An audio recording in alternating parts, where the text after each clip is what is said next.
All right, guys, what's going on? Appreciate everyone being here tonight on a Wednesday afternoon, night, wherever you guys are at. But we have a very special guest. We have Krabby Cards. What's going on, my dude? What's going on, Henry? Appreciate you coming on. I know this is kind of. I mean, we had it scheduled for what next month, but you something happened, so we got you early. Very Yeah, happy about that. dude, I'm excited. Yeah, some things changed in both of our schedules, and it worked out perfectly. Sick. Yep. I now also I want to give a shout out to Lou. I see Lou in the chat. He's the one that recommended you to have you on the live. So shout out to day Dude, one my Lou. boy Lou. Yeah, Lou and I DM a little bit. He's a follower of my channel. I really appreciate that, and that's cool. I didn't know. Somehow your content didn't come up in my algorithm until about 2 or 3 weeks ago. So Damn. yeah, it's crazy. People have been telling me that my videos have finally started to reach them again because like I don't know if I told you I got demonetized like 2 months ago. What? Why? Yeah, I got a security like I don't know. I tried to go in and change and unlink one of my emails that was connected to my Google AdSense, and then it hit me for like a security breach or security fraud or something. And once that goes down, you have 32 days of demonetization, and I actually couldn't post in the first 6 days. So, bro, my channel was just like in free fall, and everyone, Dude, that's yeah. crazy. Yeah, that talk about an algorithm killer. Oh my gosh. Yeah, dude. I'm like struggling. Like my first couple of videos back, like I used to average like over 1 to 1.5K views like every single time. Yeah. And my first couple of views were like my first couple of videos were like 200, 300 views, Oh man, 400. Dude, it was starting from scratch. it was rough, but that's why I've been doing the one video a day and plus the live. But enough Yeah. about me. What have you been collecting? What have you been collecting as of Yeah. late? As of late, I tell you what, I can we talk about these right off the bat? Yeah. Oh yeah. I think they're underrated. As crazy as that sounds, here's the thing.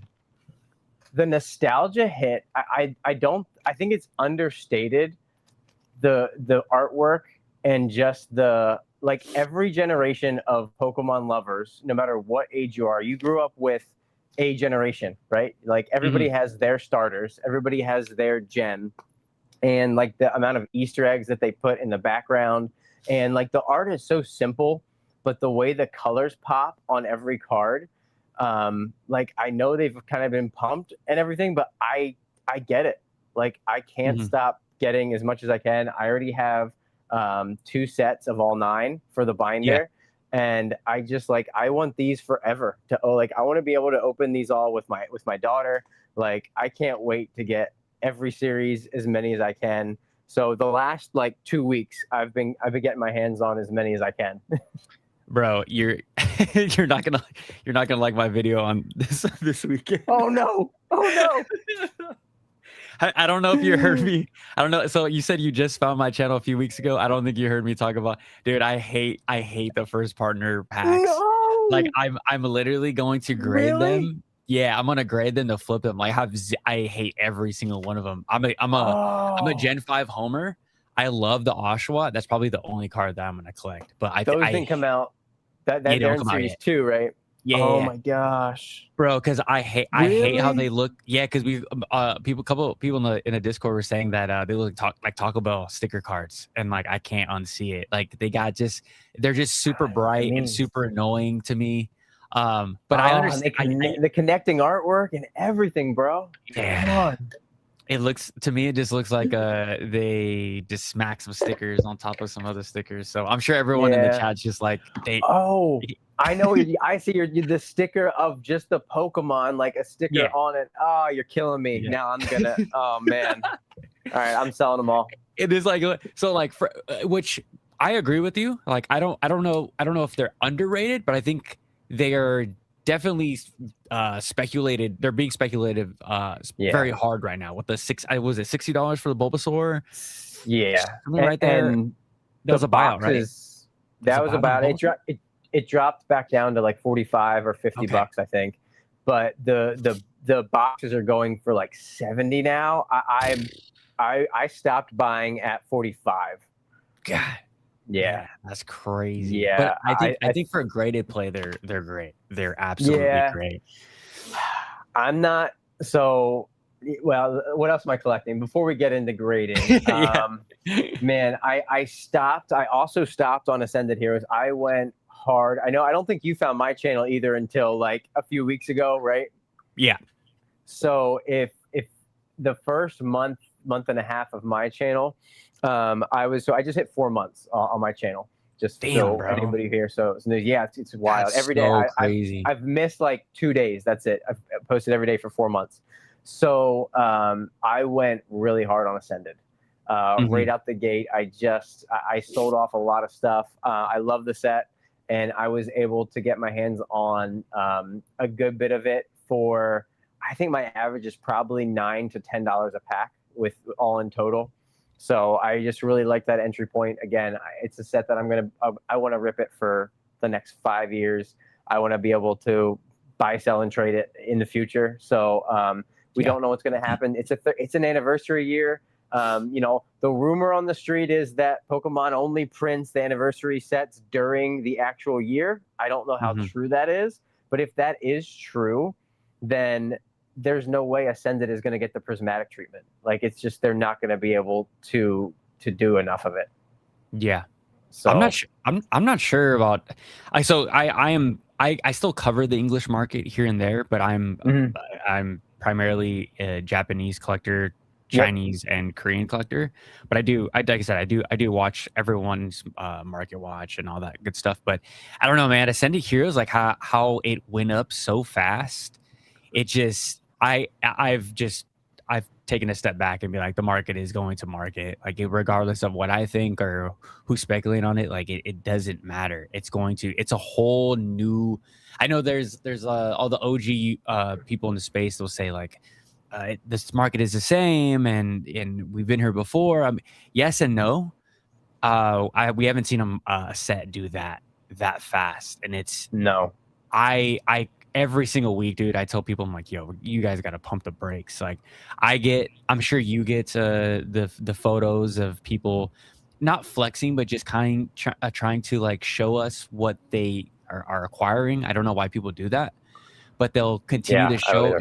yeah, and I think it's to reassure that their decision is like the right decision or that it's a good investment.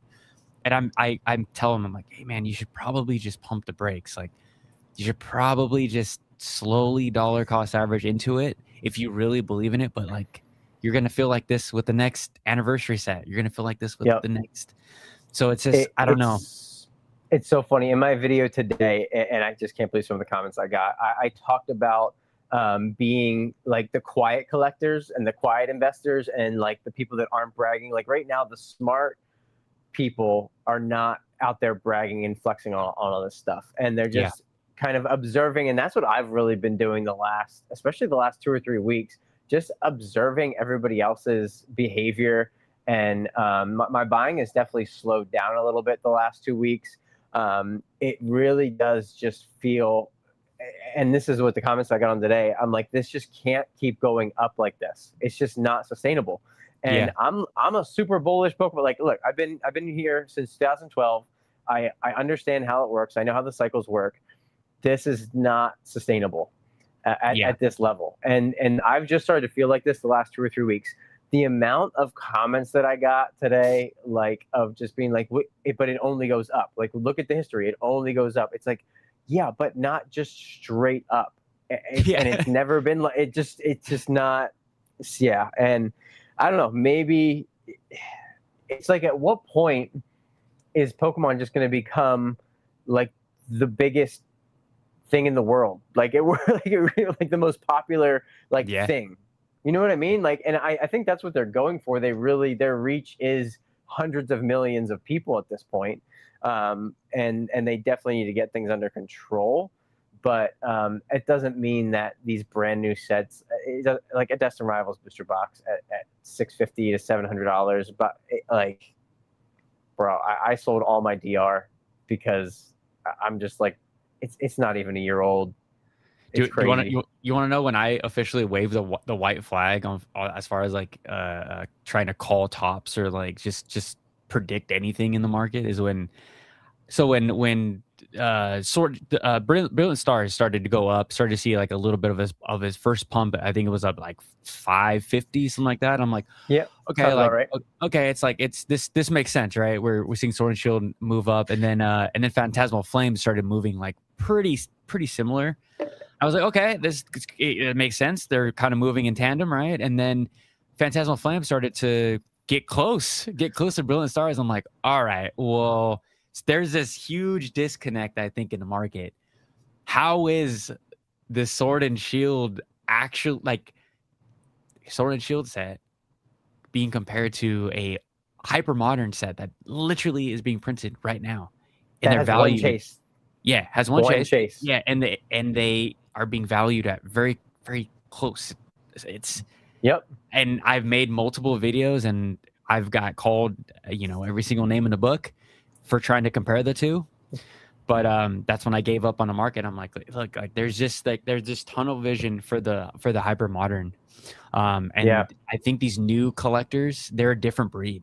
They don't want to Yeah. look. They don't want to look back. Yep. They're so focused on the now and not of the of the past.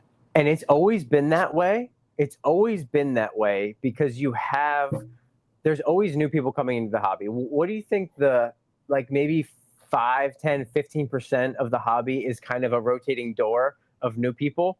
Yeah. And the new people have always been like that. Next set, best set, new set, best set, shiny new toy. But it feels like it might be a little heavier now, maybe because of just the eyeballs and because of social media. Maybe it's closer to 20%, but Mhm. it's never been this loud and this obnoxious. And like, wait, no, what are you talking about? Look at the history. Like they're looking at the history of just everything, like 30 years, everything only goes up. So I'm buying this all and it only goes up. Yeah, but they don't understand that a reprint can happen and just destroy them. Look at my favorite set of all time is Hidden Fates. And Yeah. my TV is not on screen. I have ETB Hidden Fates ETBs all around me, and it was very similar to Ascended Heroes right now. Like it came out the gate 150, 170, 200, 220. Walmart and Target was getting wiped. It was, but it was 100% collectors. Like I was out there getting as many as I could, but I was ripping them. I wasn't hoarding them. And it went up to I believe it touched $300 an ETB for a short period of time. Yeah, this is 2019. We're into 2020 that we're talking about here. And then what happened in I think it was early 21. I mean, they obliterated. It was the largest ETB reprint they'd ever done at that point. And it sat. It didn't really sit. It still got eaten up pretty quickly, but the price dropped to like 140, 150. I remember picking up 2 ETBs for $120.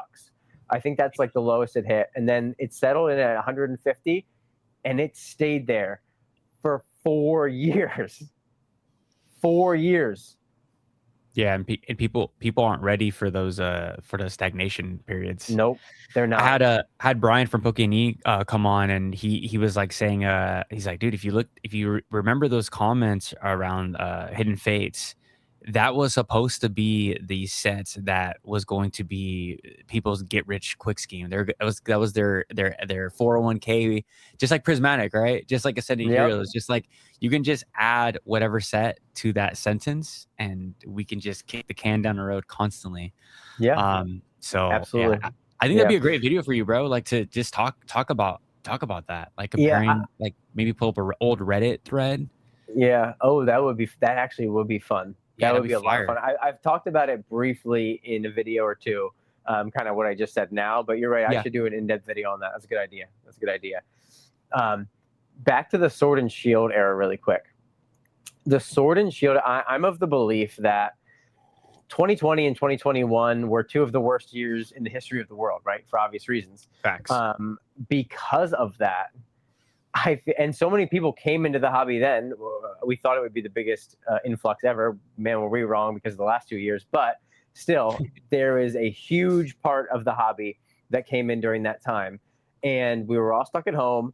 And a lot of us are going to have a lot of nostalgia, and a different kind of nostalgia at a time where there was like a lot of hopelessness and just so many horrible things happening. we still had Pokemon. We still had these good sets coming out, and yeah, like I even like the front half of Sword and Shield that people like. I ripped a ton of Darkness Ablaze and Rebel Clash. Rebel Clash, I love that set. It's got the starters in it. I really like the all 3 starters from Sword and Shield, Hmm. and they got the full arts in there. They didn't have alt arts yet, but yeah, and then obviously then you just have banger after banger: Chilling Reign, Evolving Skies, Fusion Strike, Brilliant Stars, Lost Origin, Silver Tempest. I mean, you just have it's an incredible era. And the fact that it's been so, I know there was a couple buyouts a couple weeks ago. I don't count that. The fact that it's been stagnant for the last year, when everything else in the history of Pokemon TCG is going 4xing, 5xing, 6xing, it doesn't make any sense. Can I I just add? don't get Can I it. add even something to that? Yeah, Sun absolutely. and Moon, Sun and Moon has actually been going down. And someone sent in the Discord uh of I forget what Sun and Moon box is, but yeah, they were also going down, like a quick little blip Really. when everything was going up. So if Sword and Shield is stagnant, Sun and Moon is down. I haven't checked XY boxes. Are they coming I down know. 5%, 10%? Ancient Origins actually just came down a tiny bit. Primal Clash went up maybe 10-15%. Roaring Skies is steady. I think Phantom Forces and Flashfire are still 10 to 12K boxes. Okay. But Evolutions is, I know a case of Evolutions just sold for a stupid number. I don't know. I don't know how the Breakpoint Breakthrough. I'm not a fan of those sets actually. I like the XY era a lot, but Hmm. I like the Primal Clash, Roaring Skies, Ancient Origins. Ancient Origins is one of my favorite sets of all time. Probably top 5 or 6 sets actually. Damn. I really like Ancient Origins a lot. Um, and I love Rayquaza. I love Kyogre Groudon. So and there's a sick Giratina. There's just it's a really good set. But yeah, no, that is interesting. It's like, and the kids that grew up during X and Y, they're just coming into their 20s right now. Like they're 22, 23, 24.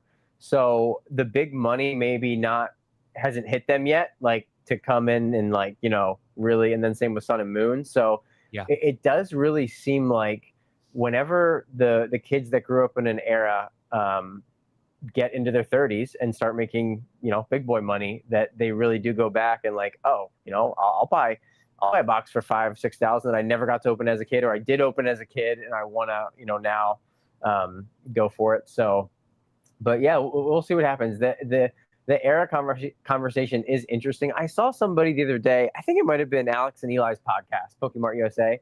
Yeah, I love that podcast. And me too. It's a must watch every week. But I disagree with something that they were saying. They were like, why does everybody attach the eras? Like, it doesn't make sense. Like, why can't a box just be a box? And I kind of disagreed with that, because the eras are what define Pokemon. Like, it's a brand new game. It's brand new Pokemon. It's a block. The mechanics of the gameplay change. I think that's one of the coolest things, is that you have these different eras that are they're so different from each other. They're almost like a different world sometimes. So I Yeah. think that's a really cool. I think that's a really cool part about Pokemon. But I don't know. Maybe I'm alone there. So they said that why can't people just enjoy a box for like it separate the era, or Well, they discrepancy? were talking about it from like eras moving together. They're like, Oh, why moving does the together. whole yeah? They're like, why does the XY era have to move together and the Sun and Moon era have to move together? Why can't it just be this box is good, this box is bad, blah blah blah blah blah, and whatever? It's like, well, because those sets are tied to each other, right? They all have the same artwork. They have the same Sun and Moon. They all say Sun and Moon, Especially whatever Sun and set. Moon. Yeah, right. Yeah, Yeah. exactly. Yeah. Well, especially 2019, man. Hmm. 2019 is the best year for TCG ever, in at least in English. Well, I'm not sure if Japanese hit all the same, but I got out my favorite parts of my. So I am a Japanese collector as well, of mainly sealed. So I got out some of my favorite things. I don't know if you want me to break them out yet, but was the Sun and Moon era tag teams also all during the 2019, or did it hit a little bit before that? I didn't come in until 2021. Oh Yeah. So no, I yeah you I missed the just tag team era. yep I missed a tactic. Well, I I did and I didn't. So in simplified Chinese, they were still printing Sun and Moon. That's right. They were a little Yep. behind. That's right. They're a little behind. Yep. So this is my favorite mainline Japanese set of all time. This is Beautiful box. one third of Cosmic Eclipse. The artwork on they do it right, man. I love it so much. What is that? I think $700 booster box. So 800. is it really that high? I don't. I swear I don't even look. I don't even look at the value. Oh. This is so, dude. This is my only one. This is so deep PC. I don't even care about the value. And then I got one more regular booster box. We got good old Sky Legends. I love the Beautiful. birds. I love the birds. Yeah, these are, yeah, like I said, these are deep PC. I wish I would have picked up multiple, but I wasn't from 2018 to like 2022, 23. I was just picking up one of everything I liked. Like sometimes two, a lot of times two, to rip one and keep one sealed. And man, do I just wish I would have picked up 3 or 4 of the ones that I really liked.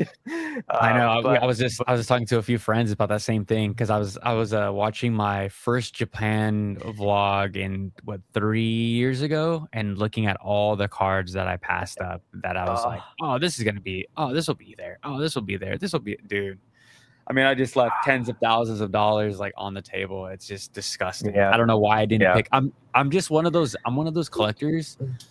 I think I watched your video today. I'm not sure, but the one I watched today from you, you're like, I don't know what I am. You're like, I don't know if I'm a collector, investor, whatever you guys want to name, right? And is that from today? Okay, cool. It was from today. Yeah. And I feel that 100%, dude. So many people tell me, like, try to put me into a little box. I'm like, dude, I do a little bit of everything. But but going back, like, I'm the type of collector that just wants to only have one. Like, I'm like, there's gonna be another person that wants a copy. Like, I'll just leave I'm always thinking about the person after me. Like, do I need to clear the shelf of ETBs? Like, probably not. I just gotta grab the one for myself. And then but like, as time goes by, like, so I bought 3 Chaos Rising booster boxes, which is a lot for me. Okay. And then I grabbed 3 of the pre-orders for Pitch Black on Hobbiesville. So nice. I believe in both those sets. I believe in both of those Pokemon. I think they're going to do well. And as far as like the 30-year-olds, I'm investing into the 30-year-olds for a quick flip. But other than that, dude, like, I'm usually a one booster box. I grab one in English, one in Japanese, and then that's pretty much it. It doesn't really. Interesting. So that's how I always was as well, for the most part, for different reasons. But you're thinking about the next person is a next level kind of kindness there. I think that more foolishness. Anybody who wants it can get it, right? Like, at least that's the way it was. Nowadays, maybe not so much. That definitely makes a lot more sense in today's market than it did like 3 or 4 years ago, when everything was just kind of sitting there. But oh man, there was a couple of different things I wanted to talk about here, and now I'm losing my train of thought because there were so many things I wanted to talk about. So yeah, collecting multiple of copies. Yeah, I mean, once that I realized that I really wanted stuff to open in the future, like, I just started thinking, like, 2022, 2023, I'm like, man, I really want to be able to open these sets that are probably going to be, I saw what was happening then in like the X and Y and Sun and Moon era. I'm like, let me pick some of this stuff, mostly Hidden Fates, right? Because I'm like, I want to open Hidden Fates in 10 years. I want to open Hidden Fates in 20. You know what I mean? Like, I don't want to miss out. And in hindsight, I wish I would have bought way more than I did, because I only have 5 ETBs. Mm-hmm. And I have some 10s, and I have some of the ultra premium collections, and that's it. So at the time, I'm like, this is a ton, in like 2020, I'm like, this is a ton. And now I'm like, oh man, like, this is 1 ETB for this kid, 1 ETB for this kid, 1 to keep sealed. It's like, oh man, like, and that's the main thing now. Since I've had my daughter, I really just she's like going on 2.5, and she's starting to fall in love with Pokemon already. So it's a whole different level. I've opened a couple packs with her already, and she gets so excited. Like, man. So yeah, I'm really looking forward to, saving stuff to open with her. So like that's a whole different thing now. Like man, but yeah, we'll see what happens. Yeah. Extra expense opening packs with your kids, for sure. Yeah, no, it's been minimal so far, but yeah, I imagine that'll get pretty pricey down the road. That's why you got to use the hobby to fund the hobby. That's why you keep sealed stuff and trade it off for modern. That's what I mean. Yeah, kind of what the hobby's all Do about. So do you participate in any grading? Do you grade and flip? I grade a lot recently. So in 2020, when I can't remember, I wanted to look up the date actually today and I forgot. Whether PSA, the last time they shut down, I'm not sure if it was 2020 or 2021, but they completely shut down all submissions. For the year, right? And It was yeah, 365. Yeah. I think it was a long time. Yeah. And then here came good old CGC, and where's my thing? And yeah, well, let me just grab it. So this entire ready. So this entire thing Oh, that's is a briefcase. so this is Yeah. all from 2020 or 2021. These are all CGC blue labels. So Holy. I am a huge CGC truther. Oh man. So No, you're all right, good. here we go. Where did it? Okay, I'll be back. Can you still hear me? Yeah, I hear you. Okay. That's hilarious. Okay, there we go. There we go. So I am a huge CGC truther. Let's get this back here. Oh man, There you we guys go. are getting you guys are getting Full behind the scenes. a weird tour. Yeah, that's hilarious. Okay, here we go. All right, we're back. Now let's focus up. There we go. So anyway, I graded about 400 cards with CGC. I had to be one of the first submissions that they ever had. Like, so I was a comic book collector for a long time, Oh, and fire. so I don't anymore. I sold off almost everything because Dang. it was just it was so volatile, and so I already knew CGC and I already trusted them. Like there was nobody in the Pokemon hobby knew what CG. They're like, what's CGC? Like I don't trust this company. So I was right away like bang, 200 cards, and then within a month or so, I sent another 200 cards. And I have the entire Hidden Fates Shiny Vault all graded in a CGC 9 or higher. Damn, dude. So I pulled all those cards myself. Holy. That is my deepest of deep pieces. Besides my childhood cards, which Yeah. thank goodness I still have. That is my deepest PC. That will never be sold. That will be passed along to my kids, or if my kids don't want it, bury me with it. Yeah. So well, no, they can sell it and use it for college or whatever. But no, so yeah, I was big with CGC, and then I didn't grade for a few years after that. I kind of said everything I wanted. I'm not a big graded guy. I just wanted to preserve certain cards like the way that they were during that time. And then I didn't like when CGC switched. I really liked the blue labels. The last year or two, I have really come on board to like the new labels with the silver and the black. And I like the way that I really like the way they go with the silver border cards now. So Mhm. I really enjoy their slabs now, and I am probably grading a few hundred cards a month with CGC to go right into the Fanatics weekly live auction. Mhm. So I use Dan's service over at Catch 'Em All Collectibles. He has an awesome service. Kind of, if you know, you know. He doesn't advertise it like on his website, but he talks about it in his live streams a lot. Yeah. But yeah, basically you send 50 or 100 cards, and they're graded in 4 weeks, and they're put in the Fanatics weekly auction, and then you just get paid out like a week later. It's That's fantastic. so So yeah. I'm taking advantage of that a lot. Oh, and it's $8.50 a card. So the liquidity is just it's insane, especially now with PSA Do, being basically shut down. are you seeing still the same liquidity for CGC 9s and 9.5s? They sell, yeah, they sell. The pay rate on the sell rate and the pay rate is like 97, 98% with That's CGC crazy. Fanatics. Now the the prices aren't always Yeah.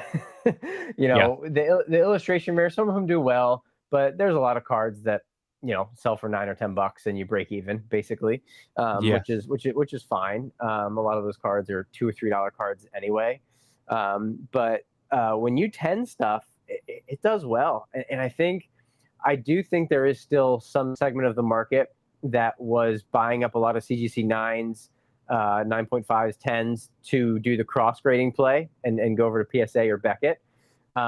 I would imagine that would probably slow down now that PSA is so backlogged. And now that they're raising the prices of the tiers and everything. I mean, at what point is it even worth it? If you're trying to do the quick flips and stuff, at what point is PSA even worth it anymore? I mean, it's probably not Yeah. at this point, right?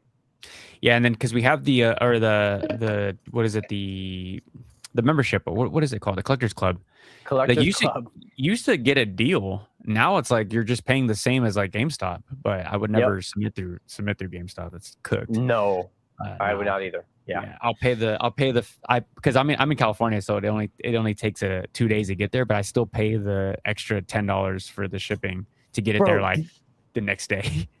that's true. That's true. Did you ever have? I heard some horror stories of some people out west that got their stuff routed to New Jersey. Has that ever happened to you? No, thank God. Well, dude, bro, I guess I'm in, like I said, I'm in California. I'm not Yeah, too far away from them. So right. It yeah, makes so sense, but yeah, that's I heard that I would heard of go. one person in California, and they got, because I guess they were so backed up or something. I don't Yeah, know, and bro, they went I have to some I wish I could share my screen with. I check my submissions every day. There's yeah. some in there's they were pushed back a month. Some of them were pushed back a month. Some of them was pushed back 2 months. Some of them now are squished together. So they're Oh the ones no. that I thought, yeah. So it is, my plan was the first submission I sent was going to pay for the next like 2 or 3 submissions. That Yep. one's still in research and ID. That's been in research and ID for like 3 months. So I, I don't know what's going on over there.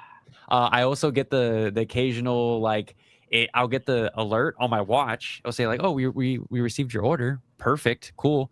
I go online, it's not in there. It not in doesn't there. appear in there for about a week. I go on the PSA app. It's in the app. So where is it's not being? Yeah. My very first submission, none of the cards are scanned in yet, but it's been in research ID for 3 months. The submissions that I just sent probably a month ago all have scans. That everything's being pushed forward besides that first submission. The first submission is the most basic submission that there's some English in there. There's maybe 2 Japanese cards. Now the rest of the submissions, they get a little bit more. There's some Dragon Ball Z cards in there. There's Mm. Japanese, Chinese. Those got through, no problem. But the That's English, crazy. So I've heard the bottleneck is, I heard it through the grapevine, I'm sure you have too, that they've yeah. had to pull so many. So we found out a few months ago that PSA does have separate graders for sports and for Pokemon, or for TCG. Was that was that So was that for sure guaranteed, or was that yes, oh, okay. a Oh, former 'cause- PSA employee did an interview and said it. oh yeah, because I So watched. that's, Did you yeah. watch a Boston Card Hunter? I was funny Oh story. yeah. I watched I your was on interview. his Yeah, channel. Yeah, yeah. I was interviewed on his channel. Yeah. So the Yeah. grader that he had on said that they had separate sports card graders and TCG. But Yeah. Boston Card Hunter just said this week that basically he's had it confirmed that they have pulled over, because 70% of what they're grading right now is TCG. So they're Yeah. pulling over The sports Beckett. graders and trying to teach Sports. them Yeah. Pokemon, or maybe to Becca, but to do TCG, and that's why the holdup is in research and ID, because these people, they don't know TCG, so it's taking them 3-4 times as long to verify. And you of all people, you know how many different variants there could be of certain cards I and know, stuff. bro. So look for it, dude. Do you know how many error PSA graded cards are going to be hitting the market in the next 6 months? Oh, a shit ton. It's going to be stupid. Yeah. It's gonna be stupid, and I love stuff like that. So Me too. I might be hunting for a couple. So you do, yeah, Yeah, you too. I do too. I think it's cool. I think it'd be Me cool to like too. it's Yep. like, oh, Mew. I think there was one I saw today. It was like Mew 2004, and it was like a Charizard. Yeah, It's and like they switch. Yep, they switch the labels. Yeah, I that's was like, oh, amazing. I'll pay And more for that. the guy, I think he emailed them to fix it. I'm like, dude, no, send those to me. I want them. Like, I would take them. But There's gonna be some guy that loves Mew and loves Charizard, and yeah, he would pay the upcharge. Like that stuff is absolutely. so cool. Or like I like when Yep. I mean again, it could be just me and you that like this stuff. Everyone else is like they Yeah, hate this. probably. But when they grade the cards and they put it in backwards, Yeah. that's my that was my favorite. That one might drive me nuts a little bit. Yeah. I don't know if I would like that one. Man, that would be that would look hilarious displayed backwards. That's funny, dude. PSA, That's if you're funny. watching, you could send me my my cards in reverse.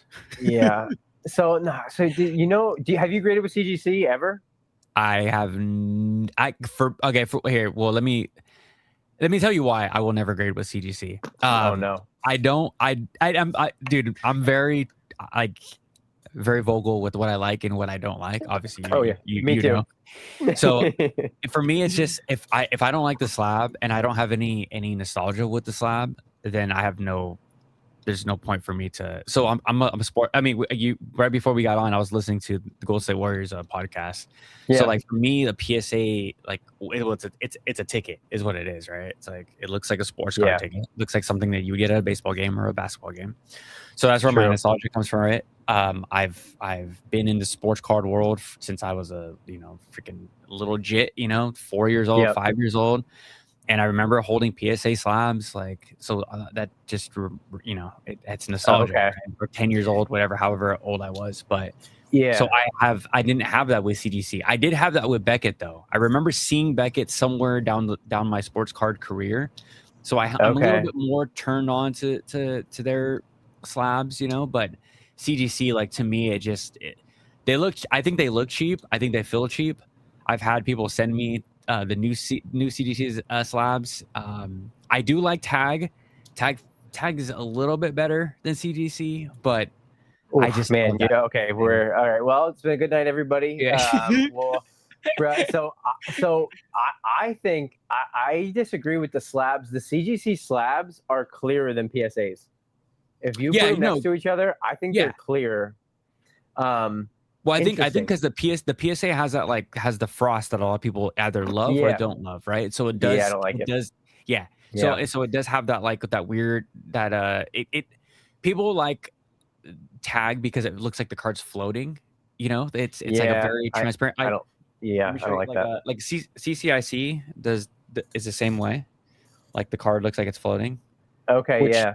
To me, I hate. I don't want my card like I need borders. I need I would much rather have this in a PSA slab. So and then it comes down to it just comes down to liquidity, bro. Like I've gone to a bunch of card shows, talked to people in attendance, vendors.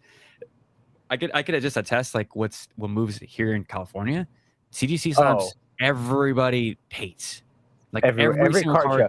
Yeah. Something's weird at card shows. So like on eBay and on Fanatics, they sell great. I don't know because I think there's two people that buy CGC slabs. Just collectors that like either want to have the card and crack it out, or just people like me that like CGC slabs and don't plan on reselling, or people that are buying them for mystery slabs for power packs and insta-rips and all that stuff. I don't think anybody's buying CGC slabs to flip or to speculate on, which is why they're not liquid. I would say that, dude, I think more than 50% of PSA cards that are transacted at a card show are a quick flip, a power pack, a speculation, a whatever. Like, I mean, it's like PSA slabs are basically like money. They're basically just like money. It's basic. That's for sure. Yeah. I think I was like in that Boston Card Hunter video this morning. He was saying he's like if you got to think of PSA like you send them $10 and then you have a chance to get $100. I saw it. It's like and he's like he's like wouldn't you just continue to like and then if you give them $30 they might give you so it's an infinite money glitch. Like I Yeah. was so like when I first started this channel, so I came in like the bear of the bear market. Like no one was watching Pokemon card. Yep. It was just dead. Like there was like very few YouTubers is when I started, right? I was so anti-grading. I was like, why would you grade? Just put it into a binder and enjoy the card. Or like don't just put it in a top loader, like enjoy the card. Like I was such a like diehard collector. And then I slowly started to, see how the market was moving. I was like, oh shit, like maybe I'm gonna do a little bit of Pokemon investing. Those investments started to go up, and then I started selling. And then now, this year, I got challenged by a friend. Oh, actually, last year I got challenged by a friend. He's like, hey, just start dabbling in grading. I was like, don't really want to do it. Like whatever. Then I started seeing the real grading boom, and I was like, oh shit, like people are like crazy multipliers on like very basic art. I'm about to have a Deej thinking on the channel next week. Okay, he does the grading plays of like reverse hollows, common cards, and like there's so many ways to skin a cat like here in this hobby. There's you need to like if anyone's listening and you're gonna take anything away from this, like take advantage of the booms. Like right now we're in a grading market. Like I don't care if PSA will get my cards back in 5 months. Like still send your cards into PSA because they can give you such a great multiplier. Or you can do what you did with the CGC stuff of like the quick gains. Yeah. So I did not realize there's one that you didn't mention when you were saying there and taking advantage of the boom. Cosmos foils, Cosmos hollows. Oh yeah, those are great too. I've always loved Cosmos hollows, and I don't know how I didn't realize this, but I don't know if I'll be able to get it on camera. It's tough. So I did not realize that there is still swirls. Can you see the swirl on the Charmander? I can't see. Oh yeah. Like that's so dope. I did not know that swirls were still a thing with Ultra Modern, and now I'm like, holy crap! I haven't been to a card show since I realized that. I cannot wait to go swirl hunting on Cosmos promos now at the next card show I go to. Like they're so great. Cool. Like as a kid, that what's up TRJ, but I got a funny TRJ story for later. Yeah, so I can't wait to go squirrel hunting. That's a lot of fun. One quick thing with PSA, you're the first person that I've ever heard I'm guessing you're in, how old are you? 33. 33, okay, me too. I'm 33 as well. So I'll be 34 next month. So you're the first person our age that I've ever heard say that you were nostalgic for PSA slabs from when you were a kid. I've never heard anybody our age say that. That's crazy. Because I have no recollection of slabs when I was a kid, and I was hardcore sports cards and Pokemon. I didn't have any slabs. Like we were dirt poor, but I remember seeing graded, like because we would go to my LGS would have like pack nights where you would pay like $20 and they would give the kids like a bunch of shitty football cards or like shitty basketball cards. Like I mean it was probably, but it was just fun, like so it was like cheap thing that my parents could like drop us off at with all of our little friends. But I remember seeing graded cards then. Like I said, I'm pretty sure it was PSA, but I bet it's been around what 30 years? 20 years, 25 years? I remember the Beckett magazine when I was a kid. So it's a long time. This memory is like with almost like I loved the NFL when I was probably like 12 to 15. It was like that's the prime NFL years. Yeah, Mike Vick, baby. Mike Vick is some of the best like quarterbacks, the Dante Culpeppers, the Donovan McNabbs, the Michael Vicks. I'm a Falcons fan, so shit. Yeah. Great times. But so my parents would drop us off at those nights, and like they would throw Pokemon stuff here and there. But I remember like they would give away graded slabs. It had to be Becker PSA, dude. From what I remember correctly, but I didn't understand why those cards in a piece of plastic was so expensive. Yep. But yeah, now looking back, I'm like, I understand now. But yeah, right. So that's where the nostalgia comes from. And like I said, like pulling up to, I'm a San Francisco Giants fan. So just the old school, scalpers back in the day, right? They gave you the little tickets that outside. So those are nostalgic. And to me, it looks like a PSA slab. Yeah. And I'm that's forever... cool. I never thought of that. I get it now for that. that reason. I never understood that, and so that's why I like CGC too. Like the blue labels. That's why I was attracted to them because of the comic book. It reminded me of the comic books that I collected. So Yeah. that makes sense. Everybody, it's crazy. Everyone's stories are so cool. Yeah. How do you like PSA grading comics? Do you like how those their slabs look? You don't like it? CGC until you die, huh? I was so pissed when I'm like, no, just PSA, leave them alone. I know you're mad that they're coming and taking your market share, and they're grading 650,000 cards, and they're coming for your stuff. Yeah. But no, they're just no. The Because I market will reject that so quick. The liquidity on those, nobody like talk about a market cornered. Like CGC has the graded comic book market absolutely cornered. Like, Yeah, I'm gonna send some of my Grail. Well, to me, I have no idea what they're worth. Like one of my favorite comics growing up was the Batman versus Alien series. Have you seen those? oh, okay, that's a good one. Yeah, Yeah, I love the su- crossover. I'm addicted to the crossovers. Yes. yeah, so good. What was Yep. another one I have? It was like whole. Yeah, I like the two verses. So as a kid, like Yep. we would get like $100 gift card at freaking Christmas, and then I would just go in the bargain bin, just like Yep. hours, drop me off, and just. That's awesome. So I definitely I have, dude. I mean, huge tubs of comic books still in my storage facility that I need to go through. But there's a lot of Oh, cool ones I was that's looking at. Yeah, I you. I, You I don't want probably to have give them. some gold in there. Yeah, I know. I don't want to give them up though, dude. Like once we get a bigger place, like I want to like display them kind of like at a record store. Like I'm into records too, so I'm a Oh, freaking okay, nice. I never hoarder. got. I never. I music addict, but I never got into records. Yeah, So why I got out of graded comic books? One, there was kind of a boom during the whole Marvel Cinematic Universe when they were actually making good DC. Well, like the three good DC movies and stuff, and yeah, they take up so much space. A graded comic book takes up so much space. they're huge, huh? Um, Dude, like I mean, it's crazy. I had them on this. Like you can display 30 graded cards, Pokemon cards, where you can display three comic books. You know what I mean? Like it's just crazy. So Yeah. I kind of took advantage of it. And the ebbs and flows. You think the dips and the peaks and valleys are high in Pokemon.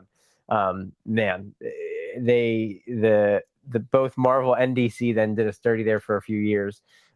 With just the kind of some weak movies and stuff, and the market just yeah. But anyway, it's recovering now a little bit, and yeah. Have you like have you kept up with that market still? Like as even if you're A little bit. All the only thing I have left graded is it's all Spider-Man. Mostly bronze, a little silver age Spider-Man stuff.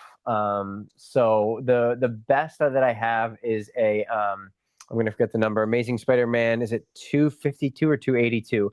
The first appearance of the black suit Spider-Man I yeah, have in a 9.6. sick. So that's a couple grand. I'm waiting. I'm hoping that the new Spider-Man, and no, if you saw the trailer, no spoilers, because I don't watch trailers anymore. I still watch all the movies. I still love the movies. Yeah. But if we get a black suit Spider-Man, either in the movie that comes out this summer, or in Doomsday, or in Secret Wars, that's gonna that's gonna go nuts. So I'll probably sell it then. I have a raw copy. I still have tons of raw comics, tons and tons, hundreds. But I got out of all my graded ones, but the raw ones are all just pure collector. I literally read them. I'm a Yeah, nerd. sick. Yeah, sick. Dude, I used to love waking up on a Sunday morning after like basketball practice and just like and reading comics and like touching the Yeah. comics and like, especially like Oh, the stupid old ones. Like so again, like I said, a lot of my comics were bargain bins. So all the yep. coupons were all like cut out of like whatever. So Oh, it yeah. kind of sucked. You would go through and you're like, oh, I don't know, there's a huge page missing right here because the coupon was on the other side. But Right. yeah, I don't know, added to the story, added to the I know to the feel. And the same I get the same feeling with records. Like Yeah. I would never buy a record from like Urban Outfitter or like I'm like, dude, this is not the same. Like I need some like Yeah. rust. I need this thing to Yep. smell old and like I need it to Yep. be like wobbly. It needs to like, have broken grooves. Like I don't know. So I like That's awesome. Yeah. but piecing this all back to Pokemon, Yes. this is why I ultra I just the video tomorrow. Ultra modern Pokemon cards like does nothing for me. Like I'm looking at this mega Gengar and I'm just like it does I don't need to Oh, own that anytime hate it. soon. Hate it. Phantasmal Flames, Charizard. Literally, I will take 20 other Charizards than that Charizard. Ooh. I think shout out to Dark Ibex. He called it the Ed Hardy Charizard, and I for sure can see the inspiration. It's just like I don't like. I'm such a vintage retro guy. Like I Yeah. don't really enjoy ultra modern like that. And I know I like the half arts. I like basic holographics. I do. I just showed off like freaking ultra modern Dragonite, right? But Dragonite's Right. like one of Yeah. my top favorite Pokemon. But like, give me some like, give me some like some Delta species. Like Yeah. I like this it. is as new as I'm I'm collecting trying to right think. now. Man, I guess I like all eras. So I have a hard time with the artwork because there's so many good and so many horrible artworks from every single era. True. And but I do know like the art style and kind of the colors used during like the heart gold soul silver era, Hmm. that they've never really gone back to that. I really like that style a lot. And they were all half arts. I wish they Yeah. would go back to that. I love the legends cards and stuff like that. I do know what like this card. I just pulled this card and everyone's going nuts for Super this right fire. now. I love it, but it is very like look how simple it is. Yeah. Like there's no crazy, like brush strokes and everything. Like it's a pretty simple artwork, and I love it. Like it's really cool. But Shout out Captain Pikachu. but yeah, they definitely. So, and I actually want to talk to you because I saw your post as well, and we didn't have time, but before I was going to read you my friend's group chat before. So when those leaks happened late last night, I texted in my Pokemon friend group chat. There's like 7 of us, and I'm like, oh, fire, dude! Everybody just crapped on it. Everybody hated the Darkrai SIR. And Let's like, go. That's what I love to hear. Yeah, me right. Just I love it. Don't buy it. Yeah, everyone love just it. don't buy it. Like I don't understand. It's the colors are. I love it. I absolutely love it. So, Bro, yeah, what it is for us. people just want to freaking complain. Like, Yep. my Yeah. Discord loved it. Everyone in Oh, there good. Okay. loved it, right? I have to join your Discord. Yeah, we have the best collector Yes. Discord in this. We don't talk about money. We don't talk about That's plays. awesome. Sometimes we That's talk awesome. about plays on the Friday. We have a members chat and we do plays sometimes on Fridays, and we try to be a little bit more purposeful in our thoughts and ideas in there. But for the general, it's a lot of collectors, and it's all languages. So I mean, there's a lot of Chinese collectors, Korean collectors, traditional Chinese collectors, people from Taiwan, people from mainland China, people from literally everywhere. Yeah, so it's a that's cool awesome. it's very different. It's like my channel, right? Like there's a little bit of everything. I'm not an English only collector or investor. Same thing with Japanese and all that stuff. But right. I mean, should we talk about some Chinese stuff? Or no, let's talk about Abyssai really quick. Or Pitch Black. So you said your friends were bearish on it. You guys didn't like it. They didn't like the Darkrai. The only card that any of them liked was the is it Slowbro? The Slowbro. Oh, so good. I like that a lot. I like the Morpeko a lot. Overall I'm liking the whole vibe of the set. The dark Pokemon. I like it. So good, dude. So like Slowpoke, one of my favorite Pokemon. Slowking actually is one of my favorite Pokemon. Psyduck. Gen 2, man. The Slowpoke, Slowbros were such a big part of Gen 2 of Gold version. I love them. One of the best cards of all time right here for everyone. Shug, you need to buy this card. The Psyduck Pika. Psyduck's one of the best Pokemon. It's a good one. Pokemon of all time. So we got the Slowpoke, so that's great. The Morpeko looks awesome. It's such like that's got that comic book vibe. We got a Misty card as well, and then the Akira Agawa Darkrai. Like it just like Akira, she's my favorite artist of all time, favorite illustrator of all time. So I love the gold cards from Crown Zenith. Dude, she snaps every time. Like I told my boys, there's like this side from my friends from back home, and they don't know shit about Pokemon, and they're just like they're just the definition of Timmies. Yeah. And they were like, oh, like our Darkrai, like who likes Darkrai? And I was like, dude, I'm telling you, like if they give it to Shinji or Akira, like that box is going to go freaking nuclear. Because Hobbiesville had the pre-orders for 220 for the booster boxes. I was like, yo, you guys need to sell whatever you guys have and just buy pitch black booster Yeah. boxes. I'm telling you right now, like if I Akira or Shinji gets that, it's over. Yep. She snapped, and I'm so glad that I have my orders in, because like it might be, I think it's going to be on a similar trajectory as Lost Origin. Giratina, thank you. I said it 2 weeks ago in a live stream, and I think I may have said it in a video. I was like, mark my words, the Darkrai is going to be the Giratina of this era. I called that. I called that as well. Dude, like, Darkrai is so underrated. This is one of the best PC ETB artworks ever. I can't believe we got robbed. ETB. I can't believe we got robbed of not having a Darkrai in Astral. So pissed. Right, yeah, like he's literally the theme of the box, and then we don't get an alternate art. Like, what do they? Yeah, I don't understand. That's one thing that definitely frustrates me with Pokemon is the inconsistency in the English. In English. Yeah, well, I guess but it starts off with Japanese. Japanese didn't have one either, right? For no. what was that set called? But they didn't put a Darkrai in the box. Like, English does whatever the hell they want. They're like, that's a good point. Yeah, let's just throw a Darkrai in the box. You're like, well, we're getting Darkrai's in there, right? You're like, no. Yeah, no. No. Why is he on the box? I don't know, because we can. Why would you think that? Oh my gosh. But like, so let me explain why I think it's gonna perform like Lost Origin.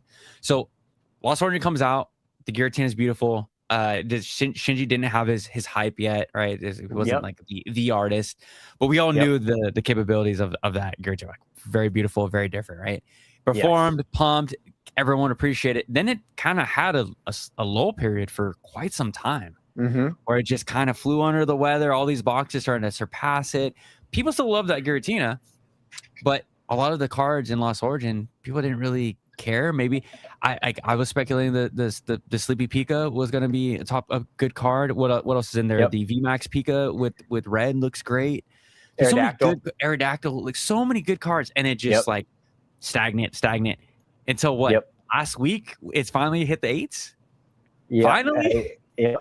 Like, I thought for sure that box, because of Giratina, was going to be 800 like 3 years ago. Yes, I thought it was the second best set from Sword and Shield.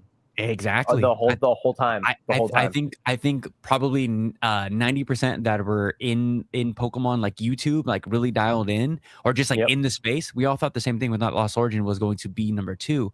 But and I think it's going to be the same with Pitch Black. Pitch Black is going to come up. Everyone's going to be, I need to have that Darkrai. Who knows if the pull rates are going to be a thing? Like, what, like, real quick, what do you, can we give a quick price prediction on that Darkrai, like relative to these prices nowadays? I still think it'll be a $300 card. I think it'll be 300. Should we make a little friendly wager? Yeah, sure. What do you? What? I think all I got is this. That's oh shit, dude! I'm not talking about that. I'm talking like a $5 card. This is my favorite. This is my favorite Japanese set of all time.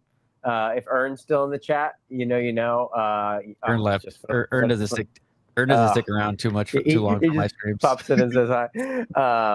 Yeah, no, let's do. Yeah, we'll figure something out. But yeah, we'll do a $10 favorite card. You pick a random card, and I'll pick a random card. I'll send it to you. Okay, sounds good. So what's your prediction? So I'm gonna say 300 out, 300 to 350 out the gate, and then I pre-order or weekend. Pre-order. The release weekend. Okay, release weekend. Then I think sets are going to start to perform more normally again, where the pre-release prices and the release day prices are higher, and they go down, not go freaking up like Ascended Heroes and everything else.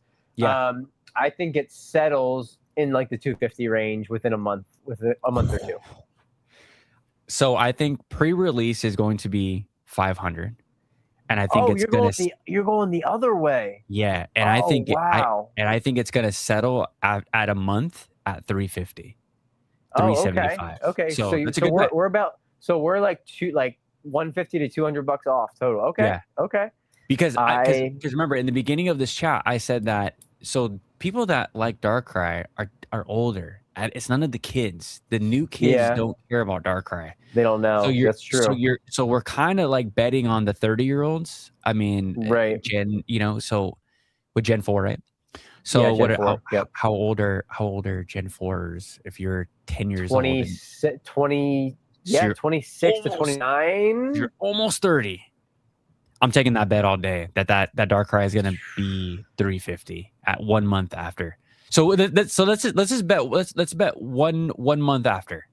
Let's just do Okay, that one to month keep after. it. That sounds So good. you said Yep, sounds 250? good. 250, right? Yeah, yep, 250. Okay. And I say 250 to three. 3. Yep. I'm at Okay. 350. Okay, we'll Yep. see. No, that's And fair. because I'm just Um, betting that the 29-year-olds like have enough like decent job money to want that card or want that box. I think yeah, it's you're such a good right. art. And it's got the Akira tax. Like if it was anyone else, I wouldn't be so confident, but Right. Akira's fan base is insane. Yeah, you're right. It Absolutely is. insane. And the other thing that I guess I'm banking on is I didn't even look. What's the Greninja going for? Like Six, 450, 500? Is it six, 6? six pre-order. Yeah, Man, this morning Greninja is way more popular than Darkrai, but for sure. Yeah. yeah, that's crazy. Yeah, so Sinnoh was Diamond and Pearl, right? Mhm. So those kids. So that's actually, yeah, those kids are coming to 30. They're a little older than I thought. Yeah, you might be right. You might be right. I'm gonna stick to my guns. I think maybe we get a little bit of a summer lull, but yeah, we'll. That's interesting. What do you think the gold card will go? It's the first It looks gold card that I good. saw yes, right. Looks I can good. actually Yeah. tell what Pokemon it is. It's like the first one you can tell what Pokemon it is. Yeah. But you think that'll be cheaper or more expensive? Because is there any golds that are more expensive than their SIR counterpart? I think the Guardy and Zygarde. Lucario? Oh, Zygarde. Zygarde. That makes sense. Zygarde makes Mhm. sense. That SIR was terrible. I did not like that SIR. Damn, that's crazy. You I liked it? love that. I love that Man. It's so good. Dude, Yeah, I like I that grabbed mouth it in a lot. Japan for like 24 bucks, 20 something bucks? like Okay. that. For Yeah. 24 bucks, I would buy it. Yeah. So good. Interesting. Yeah, that's Dude, yeah, that's probably the only one. so I was there for the Ninja Spinner release in Japan, and everyone was like that Greninja leak came out so long So ago, right? It was so the early. English came out before the Japanese, the leak. Yeah, which is weird. It's so And weird. everyone was like, "This is trash." So it got a head start of the trash talking, right? Like Yep. people already hated it from the get go. So I was Yes. like, I just had these PTSD of constantly people feeding in my ear that it's trash, and then release week comes. Yeah. I go to all the card stores, and I see that Greninja. And I was like, "Holy shit! This Greninja is actually pretty sick." Like it actually pops super hard. I was like, I flip flopped. I'm gonna flip flop. I think this Yeah. Greninja actually should be a $300 card. That set Ninja Spinner it's really good. Yeah. I find myself like really enjoying the set. Like it's again, there's so many crybabies on YouTube Yep. in the You're comment right. section or it's like oh it doesn't have oh it doesn't there's people want to complain about everything. I'm like dude Yep. take it for what it is. Take it for Yeah. what it is. You're right. What My friends do suck, so it makes sense that they all didn't like it. You know what Makes it, dude? sense. You know what it is? Is like it's like, and look, I understand, guys. Like if everyone in the chat is gonna disagree with me. I understand that the price, because what people are complaining about is the price to what they're getting. I think this is my speculation. They're like, oh, like it's not like I'm paying 250 for this. I'm paying 350 for this. Like, but yeah, but I take it for what it is. Like this is the market. Like this is the world we live in. Yeah. Like I don't Yeah. think we're ever gonna get $170 booster boxes. Like we're just not gonna. It's just not going down. Like we can float our own 200, 220, 250 Yeah. for a decent set. I don't even think Perfect Order is that bad. It's It, a decent set. It's not I hot think garbage.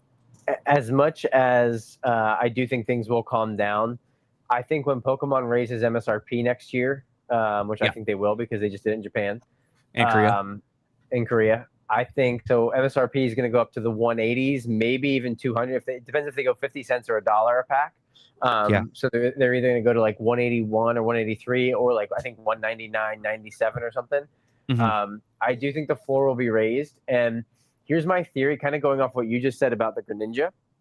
for the next era. So we know the Mega Evolution era is goated, right? It's a great era. Yeah. It's Yep. that's kind of already decided, which is crazy for the reception of a new era to be from start to finish just absolutely loved. Like that's never happened before.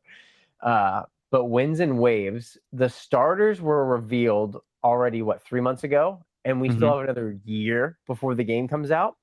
So those starters, you know, everybody hates the starters when they come out. Well, everybody didn't hate these starters. I hate them. They actually got a lot of so I didn't like them to start. They're already growing on me a little bit, especially Brout. And so we already have now a year for everybody to hate him, and then it's like, well, you know what? The fan, like Jodo Jake was posting for a couple of weeks, like a bunch of fan art, and I was like, this Mhm. is awesome. Like this is really cool. And I think they're going to grow on people by the time the games come out. So people are going Yeah. to love them right off the bat. And what does the base set always have? Of course, well, actually, no, it's usually the second set. It's Second usually the set. second set. But either way, first, second set's going to have the new Pokemon and it'll have the starters. So I think that the new generation, Winds and Waves, is going to be a lot more well received. And that's going to bring that floor for booster boxes up because people are going to buy it. People are going to like it. Plus, the game looks incredible. Like I know we only got one trailer, but it looks really good. Yeah, because like going back to Scarlet and Violet, it's like the game was shit and it still performed So bad. well. It was so And bad. Yeah. it was their second or third highest grossing video game, right? Yeah, and didn't ZA break a record for Yeah, Switch or something? Like, but did that's they? like, bro, it's like I make fun of make fun of English collectors, like Yeah. diehard English collectors. They're just like when the first box came to my house and I was showing it on a live. And I was like, everyone was like, it looks so clean. Oh my gosh. So I was like, dude, you guys are literally going to like love when a Pokemon box is just going to be a black box. Or but It's say I think they're confusing clean with boring. boring. Like Like they get so like Pokemon is giving us less and people are clapping harder. It's absolutely ridiculous. Like I yeah. think it's I mean we're kind of off topic with the video games, but like Yeah. the video games, like we've been getting shafted for years with the video game. Sun and Moon is terrible. Ultra Moon terrible. I think the last good Pokemon game was Black and White too. Like it's the sprites. Yeah. So we'll see. Am I hopeful? I was talking to actually tomorrow's guest. I'm having a video game, professional video game player on. So Oh, he, that's awesome. yeah. So he, one of my childhood best friends, but he, he's like, I don't believe in Pokemon for a second. And I don't, I don't believe in them either. I think that they're gonna still run the same crew. It's gonna. I mean, anyone that's ever played games on like Steam, or Yeah. Unreal Engine, they can make Yeah. that water look like that in a quick little prompt. Like we were talking about in Discord last Friday. No. It's not a hard thing to make the video game look like that. Like there's a very small teams that can do that. So everyone's over here clapping over water. I'm like that's what we're doing. We're clapping that Pokemon gave you like Yeah.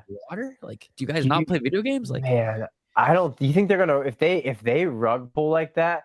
Then take back everything that I just said. That could make us go back into a bear market. nah. If that I think that no. What I think Pokemon fans, they have us again rated PG-13 on this podcast, but they got nostalgia. They got all their nostalgia by the balls, and they Yeah, know exactly what to do every single time. They're like, you're okay, right. we'll give you like some whatever starters. One kind of looks like Rowlet. One kind of looks like the Gecko kind of looks like another Pokemon, right? We'll throw in Sobble. your little yeah, it kind of looks like stuff. We'll throw in some of your favorites and you'll enjoy it every single time. It's got nothing. It's not gonna break any. Like when Legends ZA came out, dude, I was like so pissed off. I was like ready to buy a Switch 2.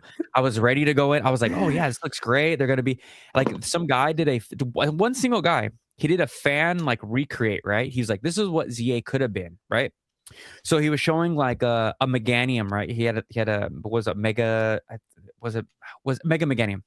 Yeah, He had a Mega Meganium out and he like told like the screen to aim at a certain area, and the Meganium like picked them up and grabbed them by the vines and like threw them up. Right? He's like, Oh, this that's is what would be possible. How has Nintendo and Pokemon not given us like that level of Pokemon? Like, why right. can't I pull my Especially blast? when they do it with Zelda. Like, why can't I pull my Yeah. Mega Blastoise out and put him as a front tank, and then have my Inteleon snipe someone from the top? Like, why can't we get Yep. like actual battles? It's because Yeah. Pokemon knows that they can continue to give us bare minimum, and we'll continue to buy, and they'll laugh all the way to the bank each and every year. Like that's where I feel Yeah. how it is with Game Freak. Game Freak like is is bare minimum. So I'm Yeah. not super optimistic. Like, yes, they're giving them a full extra year because we should have Two. got the games, right? Two. We should two extra. Dude, Yeah, two. So, Scarlet and Violet came out in November of 2022. This isn't coming crazy. out until November of 27. So it's going to be 5 years. They never went more than 3 years without a mainline release. It's going to be 5. That's another reason why I'm like, okay, they actually took their time and they're going to finally give us something good. That's That us being would be optimistic. wild if they man. That would be wild. I mean, they GTA 6'd us here with the waiting. But would you So still be in support of Game Freak if they do that? If they go down that road, would you boycott? Would you like? I'm not gonna buy it. I didn't buy ZA. Okay, see, Yeah, yeah. I like that. I always wait. And when I saw that it was like a 30-hour tutorial to start the game, I'm like, I had a 1-year-old daughter. I'm like, I don't have time for that. Yeah, I don't got time for that. yeah, Like, I'm out. Like, I'm out. yeah. It's So no, I would absolutely skip. I would skip. Yeah. So we're doing a pretty big content creator link up for Gen 10. So we'll be all be in Japan.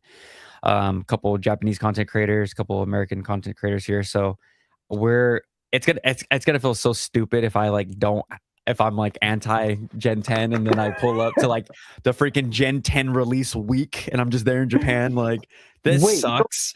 you don't. That would be hilarious. They're like, who invited this guy? Yeah, So exactly. wait, you don't know when that is though yet, right? Or No. do you? Yeah, Oh, we're okay. just waiting. Yeah, we're just waiting. Gotcha. We're planning everything because we have a bunch of friends in all sorts of Japan. So I Okay. have some friends in Korea as well, and they're all gonna link up for it with us. So it's gonna be I wonder. I was like, are they going to release it like for Pokemon Day 2027 or something? But the credible leakers, which I try not to interact with, but you just hear it in Discord. yeah. Apparently, the credible leakers, whatever that means, say it's November 2027. That is the planned release date as of now. So it's a full 5 years. I mean, Ain't that's no when they way. always. That's when There's they no always release way. games. That's when There's they no usually do it. way. I know. That's what November. dude, I didn't think so January, either. February, March, That's what April, May, everyone's June, saying. July, August. It's another That's year and a half. There's no way because they pushed it. So we should have gotten, or we should have been like it will be here just like the release schedule has been the same thing, right? For every single video game, it's been around November. Yeah. Yep. Everyone. So October, November. what I heard it was going to be January, February. Oh, okay. That's what I would have originally thought. Yeah. See, but it doesn't make sense with the because they're with the lining sets, up though. because they Dude, we try to line already up with a got- TCG. Yeah, and we already have Emmy 7 and 8. Basically, we have a Rayquaza set. We have a Lucario set. Mm-hmm. Like, which goes into next year. That if it would be Winds and Waves 1 into next year, not a Lucario set. Mega True. Lucario set. Yeah. So the TCG is lining up for the Mega Evolution era to continue on into the new year. Damn. So, yeah. That's why I said, dude, their scheduling was like predictable, and now it's not. It's not even close. Yeah. Well, I truly think they pulled the plug on Scarlet and Violet because obviously before the boom happened, and they're like, oh shit, our video game sucks. Nobody likes Paldea Evolved and Paradox Rift and Temporal Forces. Like, we need to switch this up. What do we got? Yeah, like you in the back. What do we got? People like the Mega Evolution. Okay, yeah, let's go back to it. Like, what do we got planned? We got some Team Rocket, Destin Rivals. Okay, yeah, do that set. Cut it off after that. Do the black and white set for nostalgia, and then let's go into the megas again. Let's just do new. You come up with 30 new megas and then and like the guy's like, okay, I'll put I don't know what on freaking gosh, what did they do to Venus flytrap? Like I can't even think of his name. Victory Bell. Like Oh what yeah, the, make him look like a nutsack. oh Yeah. my gosh, yeah, right. Like Squeeze his that. head. I hope that guy got fired, man. I don't know. But I truly think that I have no. I'm totally making this up, but like that has to be what happened, right? Like they saw how horrible it was performing, and they're like, you know what? Like they've never done that before. They've never just cut an era off like that. Yeah. Like it's like halfway through the year, boom, done.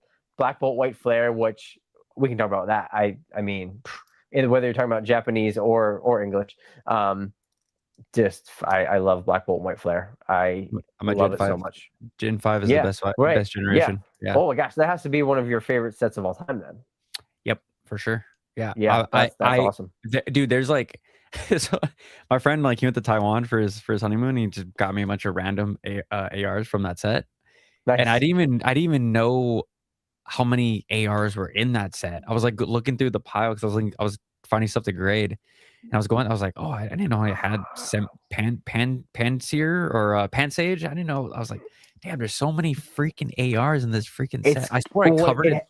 it has to be 125, Fucking hell, something dude. like that, because there's 156 Pokemon, and every single one got an illustration rare or a special illustration rare. Yeah. There's only like 8 special illustration rares, 8 or 10 per set. Yeah.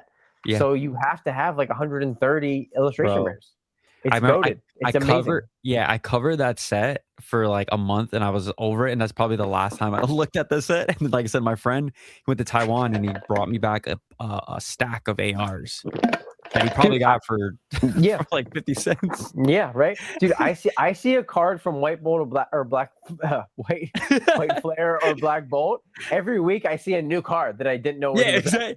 Every single week. Yeah, I'm like, what is this from? Oh, of course, it's from White Flare. It's so wild, crazy. dude. The age, dude, and talk about a set that's not going to get a lot of reprint.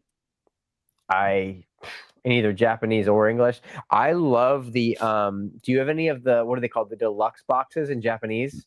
Those are guaranteed. Struck out on those. Yeah, they're expensive, dude. They're so expensive. I know. They're so expensive. So I have a Japanese plug. Right off the gate, I was like, I'm not paying that. There's no way.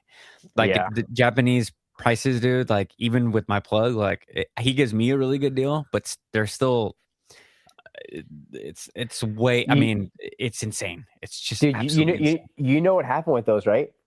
Dude, no, breakers went nuts because you're guaranteed the illustration rares, and they guaranteed 1 SIR and 5 IRs, right? So breakers went crazy. They didn't want the regular packs. Like even I on Whatnot and TikTok and like everywhere, there was like a 2-week period where those were getting shredded by breakers because they weren't selling any regular Black Boy White Flare. They only had those deluxe boxes because you had those fat packs that had the guaranteed hits. That's what happened with those. So every pack had a hit, correct? Yeah, like every pack had something crazy. Every pack had, I think, a minimum of an illustration rare. Minimum. Yeah. Yeah. And because what a normal Japanese box has 3 ARs? Probably 3, and then you're guaranteed one secret rare. Like full R, secret rare, right? Not secret, guaranteed a special illustration rare, but special exactly. Yeah, which, dude. do you know, with Chinese? So I haven't finished the box yet. So I opened a couple packs at the end of every one of my videos. I'm down to like four packs. Do you only get just like one hit? I know I got the best hit. Yeah, you don't get anything. You're not guaranteed anything. No. See, that's interesting. I'm gonna have to open more. I do like the feel. Like I like the quality of the Chinese cards, and I like some of the sparkly, like this kind of stuff. Do you remember when we were kids? McDonald's. This is what the fake cards look like. Yeah. Like it seriously, it was. Well, it's from China. This one's cool, right? That's a good point. I like this pattern a lot. So I really like the patterns and stuff. I'm not sure how much I would like opening it in quantity. Like I don't know if I could open 5 boxes of it. Hit rates are trash on the gem Well, pack. So you got yeah. stupid lucky. Well, yeah, dude. They put it on here. It's there's a 1.8% chance to hit the rarity that the Pikachu was, and then I believe there's 4 or 5 cards of that rarity. I don't know if this focused yet, if you can see it, Yeah. but yeah, I love. Why don't they do this in English? I know it's because of the laws, but The in laws, China, yeah. in Japanese, they make them. But I would love. Could you imagine the? You know what? Never mind. English, they couldn't handle it. They would lose their minds. Can you imagine all the little nerd? Like they'd be like, "Oh, well, the pull rates of this is like this, so now that means there's 17,500 Moonbryons, and that means we need to like people would. People would math. Daddy Phantom would math it real quick. He's like, "Yep, this is here's the actual pull rates. I figured it out overnight." Here's Bro, Danny. Yo, Danny catching a stray, man. Shout out to the homie Danny. No, I love Danny. No, me too, dude. I love it. So, can we talk about that real quick? Can we talk about content creation right now in the space? Yeah, go for it, dude. I love everybody. Like, I'm not just saying that. I enjoy. I said this, dude. Another thing, like 3 or 4 days ago, in one of my videos, I said this is the golden age of Pokemon content creation because there's something for everybody. If you just want pack openings, if you just want drama, if you just want investing, like whatever you want, it's there for you. I got crushed in my comment section. They're like, "This is the worst age. It's all garbage. It's all." I'm like, dude, that you're watching. You choose what to watch. Yeah. Like Brian Pokiani said in his video today, like the people that hate watch him, he's like, you would think these people open up YouTube and my video, they're forced to watch my video. Yeah. Like in like it's like you choose to watch me. Like so I seriously I don't have enough time in the day to watch everybody I want to watch. I struggle with the everyone says, well, I watch on 2x. I struggle with the 2x thing. I can go 1.5 sometimes, but I like watching most people on 1, maybe 1.25 because I like to hear what they're saying. Facts.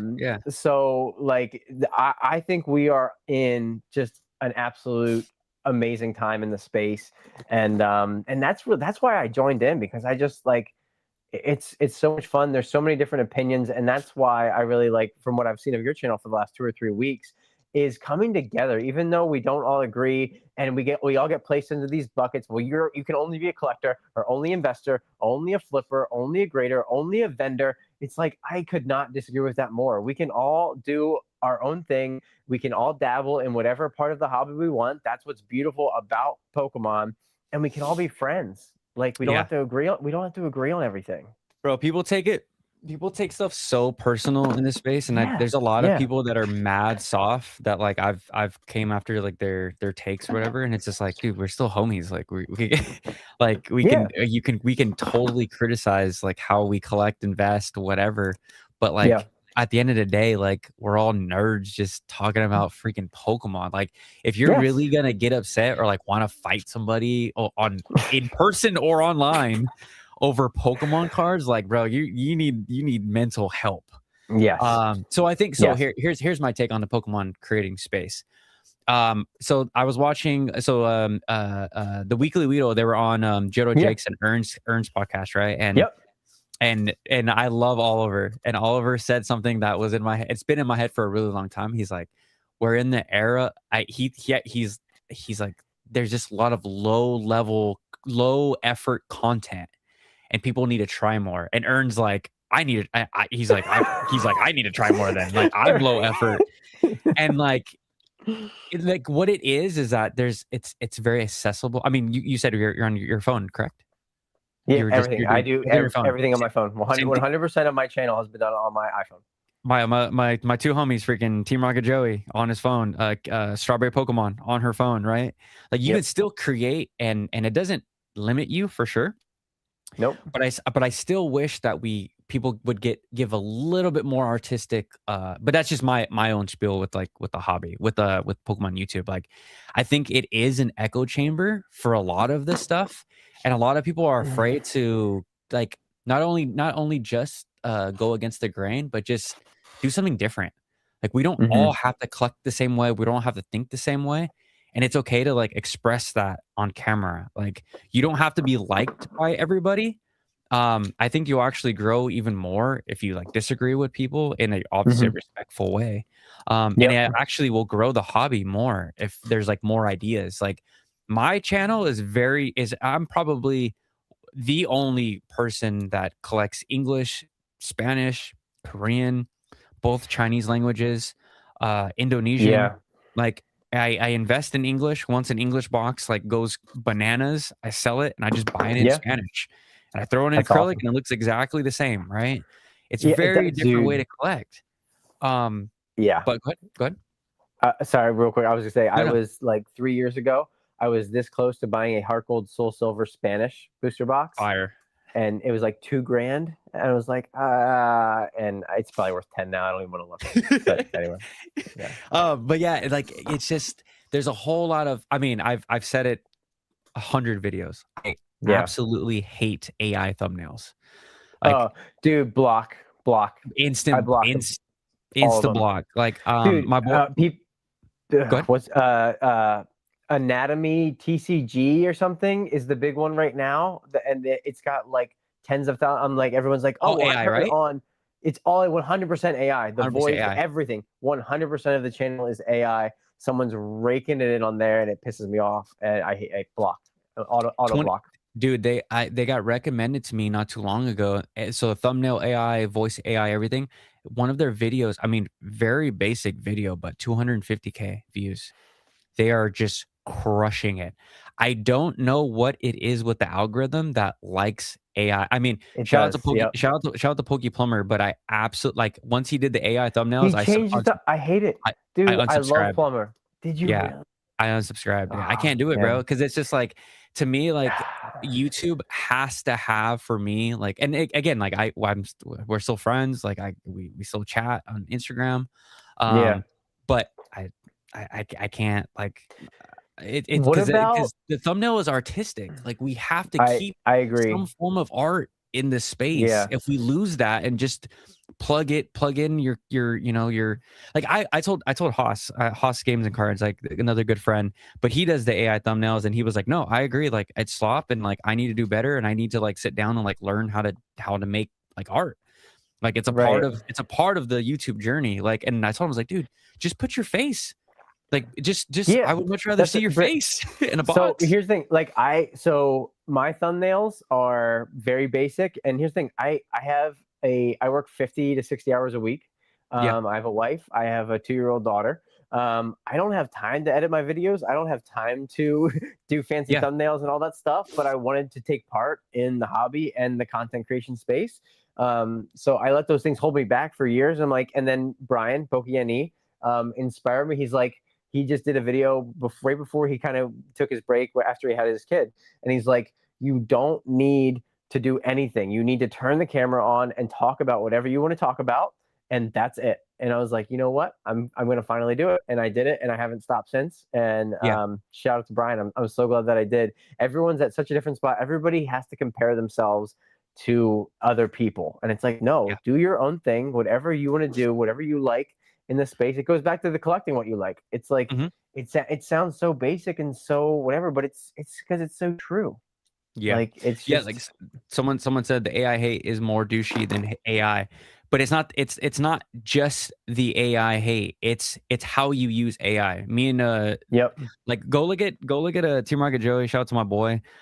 He did a live stream the other day where he did like the grill of like a Team Rocket member. Like I saw that. that is a full That was thought. sick. That It was wasn't sick. a plug and play. Like my boy loves Lamelo Ball. Lamelo Ball is a freaking borderline rapper. Like Yep. that is on brand with Team Rocket Joey. Like we're young Yeah. dudes. We both love rap. Like that is how you use AI, by thinking outside of the box.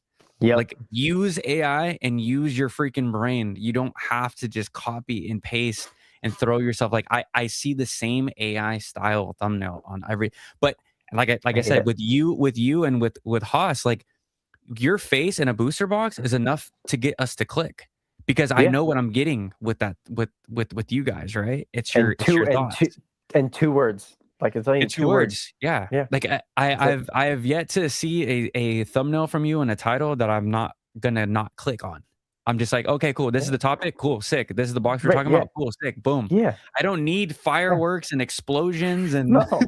Right. and Exactly. I don't. 900 Yeah. arrows going up. I'm like, Yeah. holy crap! Like, what is Dude, never. Yeah. Arrows. Arrows. Never. arrow? Ever. Ever. Ever. Arrows. No. No arrows. Ever. Yeah, I the plumber hate it. Pokey Plumber AI goes crazy with. I'm like, this is It too is. overstimulating. What do you think of now? I know I think he's mixing up his entire channel now, but Danny Fantups were interesting the last few weeks. I love Danny's new thumbnails, the cartoons. Yes, the cartoons. Oh, I I was love gonna say them. I liked him as well, but he stopped. Did you Freaking love them.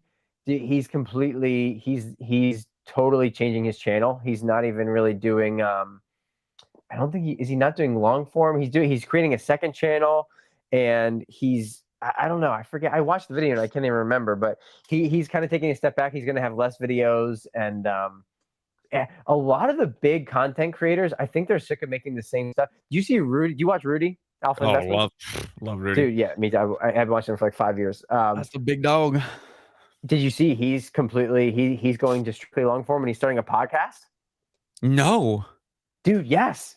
Bro, it was a magic video. I watch his magic videos too. Oh, yeah, Those I do watch on 2X. Yeah, see, I used to not either, but he drops a lot of nuggets in there, and he'll talk Pokemon sometimes for 5 or 10 minutes. But dude, his last video, he's gonna do less videos, like 1 or 2 a week, like hour-long videos because people like the long videos. And he's starting a podcast. He has a professional studio. He's gonna having guests on.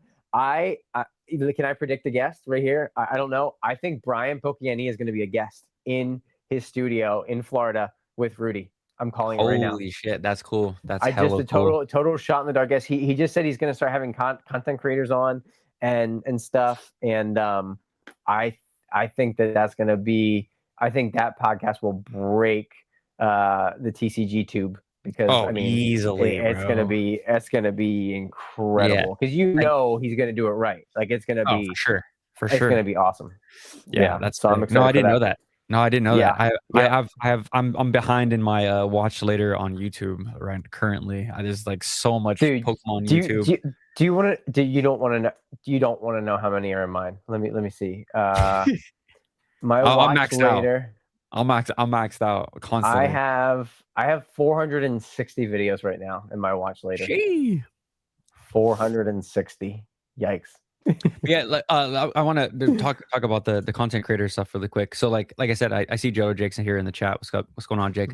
But what Oliver said, he's like, there's a lot of low effort. I don't know if he said low level, but maybe low effort content. And like you watch Leave No Card Behind, and it's a lot of the why Delta species is so awesome, or some explained, and those take time, right? And I think there's, just like you said, I think there's room for all of us.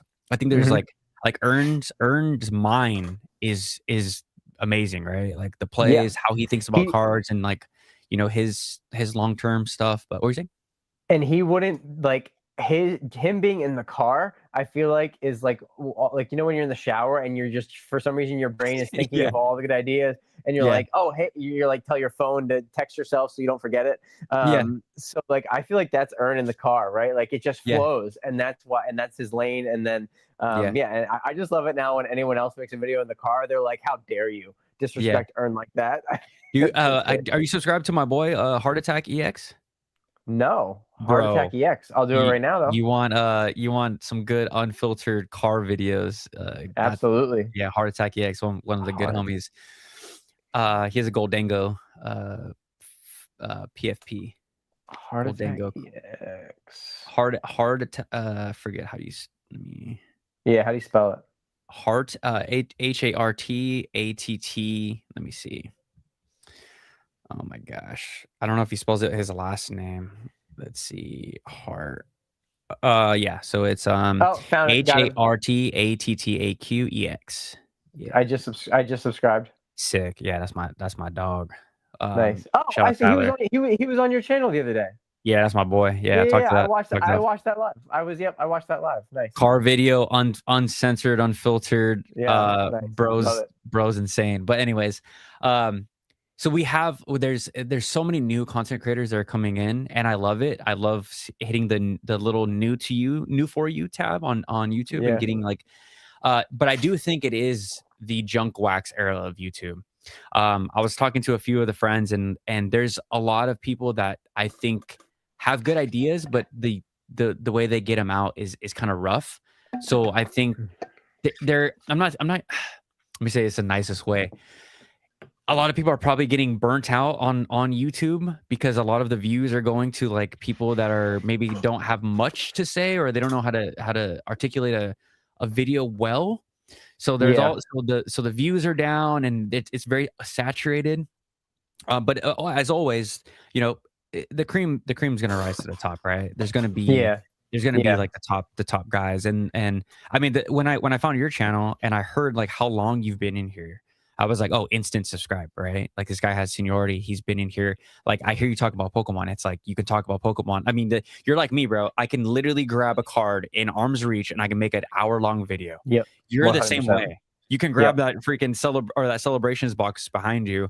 You probably make a 30-minute video, right? Talking about celebrations off the dome. 100%. Oh yeah, 100%. Yeah. Yep, 100%. So Yep. like I'll that. talk about each Pikachu will be talked about for 2 minutes each. Exactly. Yeah.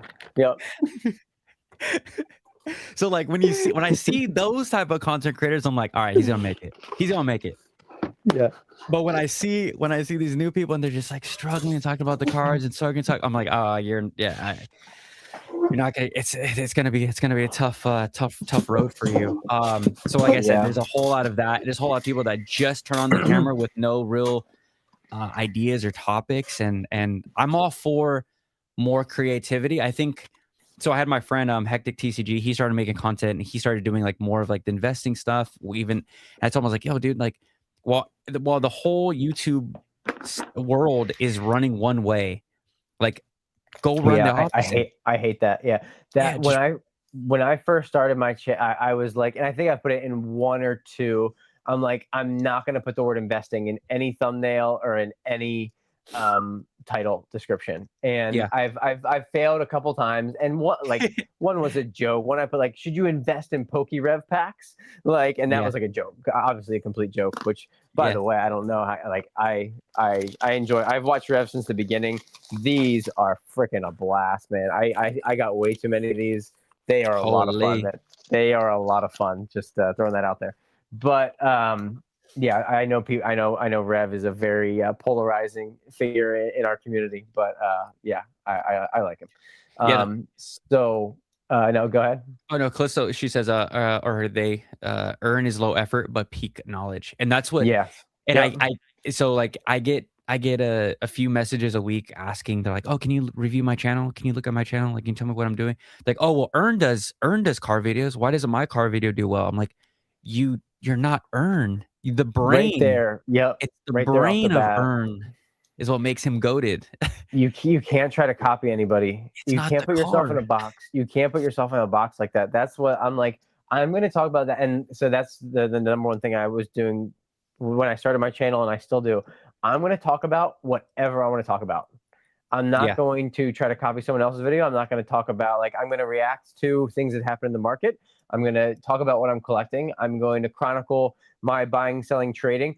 And those are the videos that do best for me. When I'm just telling a story about Mhm. something from my past or something Yeah. that I'm doing, those are the ones that do best. Like, and I love talking about market psychology, and just like what I'm doing. And I talk about the new sets when they come out, and that's it. Like, I just enjoy the hobby so much, and I just wanted to talk about it. And Yeah. it seems so far it's going. I mean, it's absolutely. I'm not gonna lie, like major imposter syndrome. Like I just. Nah, Um, bro. I don't think you need to feel that way at all. Just because you yeah. have like I said, when the first like 5 videos I watched from you, like you have the seniority, you've had the experiences. Like there's a lot of people that come into this space and have no nostalgia for Pokemon cards, and they turn on Right. the camera and then they'll tell you how to invest in the Pokemon cards or what you should be buying or collecting. I'm like, brother, you came in during 151. You don't What? know Yeah. anything. 151. They're a veteran. Like, Prismatic and yeah. Ascendant is the Veteran. Veteran's crazy. Yeah. But there's like, bro, I'm like, okay, so I've been back. So I've been on YouTube 4 years. The dude, I Yep. had the biggest imposter syndrome, but I reached out to so many of my friends. I'm like, yo, I need to have you guys around me. I need to be Mhm. knowledgeable. I Yeah. did my research, my homework. Dude, you get these guys, they come on here and they don't know jack shit about shit and they want to blab. Yep. Yep. I'm like, brother, I wish I had that confidence. Shout out to y'all that have that confidence. Yeah. But For real. yeah, I just want a little bit, like, I get it. Like there's a lot of people that have like you know, full-time jobs and all that stuff, and they do their best. You know, if the AI thumbnails work for you, by all means. But again, we can all agree to disagree. I just like Brian Mhm. said, we don't have to click. Like no Right. one's forcing me to Yep. click. So Exactly. I'll still say I'll still say what I how I feel and how I feel about the AI thumbnails and the low level effort. Like I just want a little bit more. Like I miss OG YouTube. Right. I miss pre AI YouTube. I wish when Yeah. people had to Same. actually use Photoshop and like get a little bit more creative. Yeah. I'm just missing that. It could just me be like the artist at heart that like misses those little qualities of the YouTube space. But I try to add like Yeah. I've tried to change my thumbnails. I try to change my content constantly. I'm gonna Mhm. do like more vlogs coming up. I'm gonna do like vendor content, but in a different way. Every time I see like something pop off, I'm like, how can I do that, but in my own way? Kind of like you know, Yeah. switch. Yeah, Right. I would agree with that. I want to start. I need to get up to date with a little bit of technology, and then I'm going to start to try to expand my horizons as well and do some different videos. And I want to start doing some card shop videos. I'm at between the three main card shops that I go. I mean, I spend, I mean, at least 3 or 4 trips a week to my local Damn. card shop. So Yeah. I mean, one's right near my house. One's I travel from work a lot. I pass it for to and from work a lot. So Yeah. yeah, it's Have you I'm in ever there a lot. Yeah. have you ever tried like maybe like you know I would watch if you know like talked in the car like on the way to the card shop maybe like what you're interested in buying there and then maybe grabbing the cards like maybe a little POV and then like Yeah. showing the camera the cards and like bro that's like because for me it's so like I always want to get out of this damn room. Like me and Tim are gonna go golfing because we're gonna start doing little Yeah. golf vlogs. And I'm like, bro, I need to like get away Oh, from the screens and the that would be lights. fun. Yeah, Those I'm there for those videos. I bought an expensive gimbal. I bought a new camera. So I'm all like, I want to get out of my Yeah. damn room. These freaking Nice. lights. I'm like, I want to go outside and like, I want to go outside, touch some cardboard, and have some fun and Yeah, meet for people and sure. all this stuff. Like it's the screen clicking is like it gets. Yeah, Yeah, I don't dude, know. I'm going to my first Collecticon this year. I'm really All right. pumped for that. Really pumped for that. What I clicked on? And whereabouts? New Jersey. Ooh, that's a big one. Yep, Yeah. it'll be New Jersey. So I've heard it's wild. Yeah, we'll see what happens. That's where all like the big content creators are from, right? There's a lot of um, plumbers yes, yeah. there, CTRs Plumber, there, Revs Rev, there, Kira's Kira. close. Actually, Kira and I live. Well, yeah, I think I'm very close to her. I Oh, believe sick. so. Hell I yeah. don't know how close, but I think really close. Shout out to the Um, homie. but yeah, no, it's I've heard that the venue has the event has outgrown the venue. I've heard, so I've heard it's wild. What's your opinions on card shows? Like of as of late.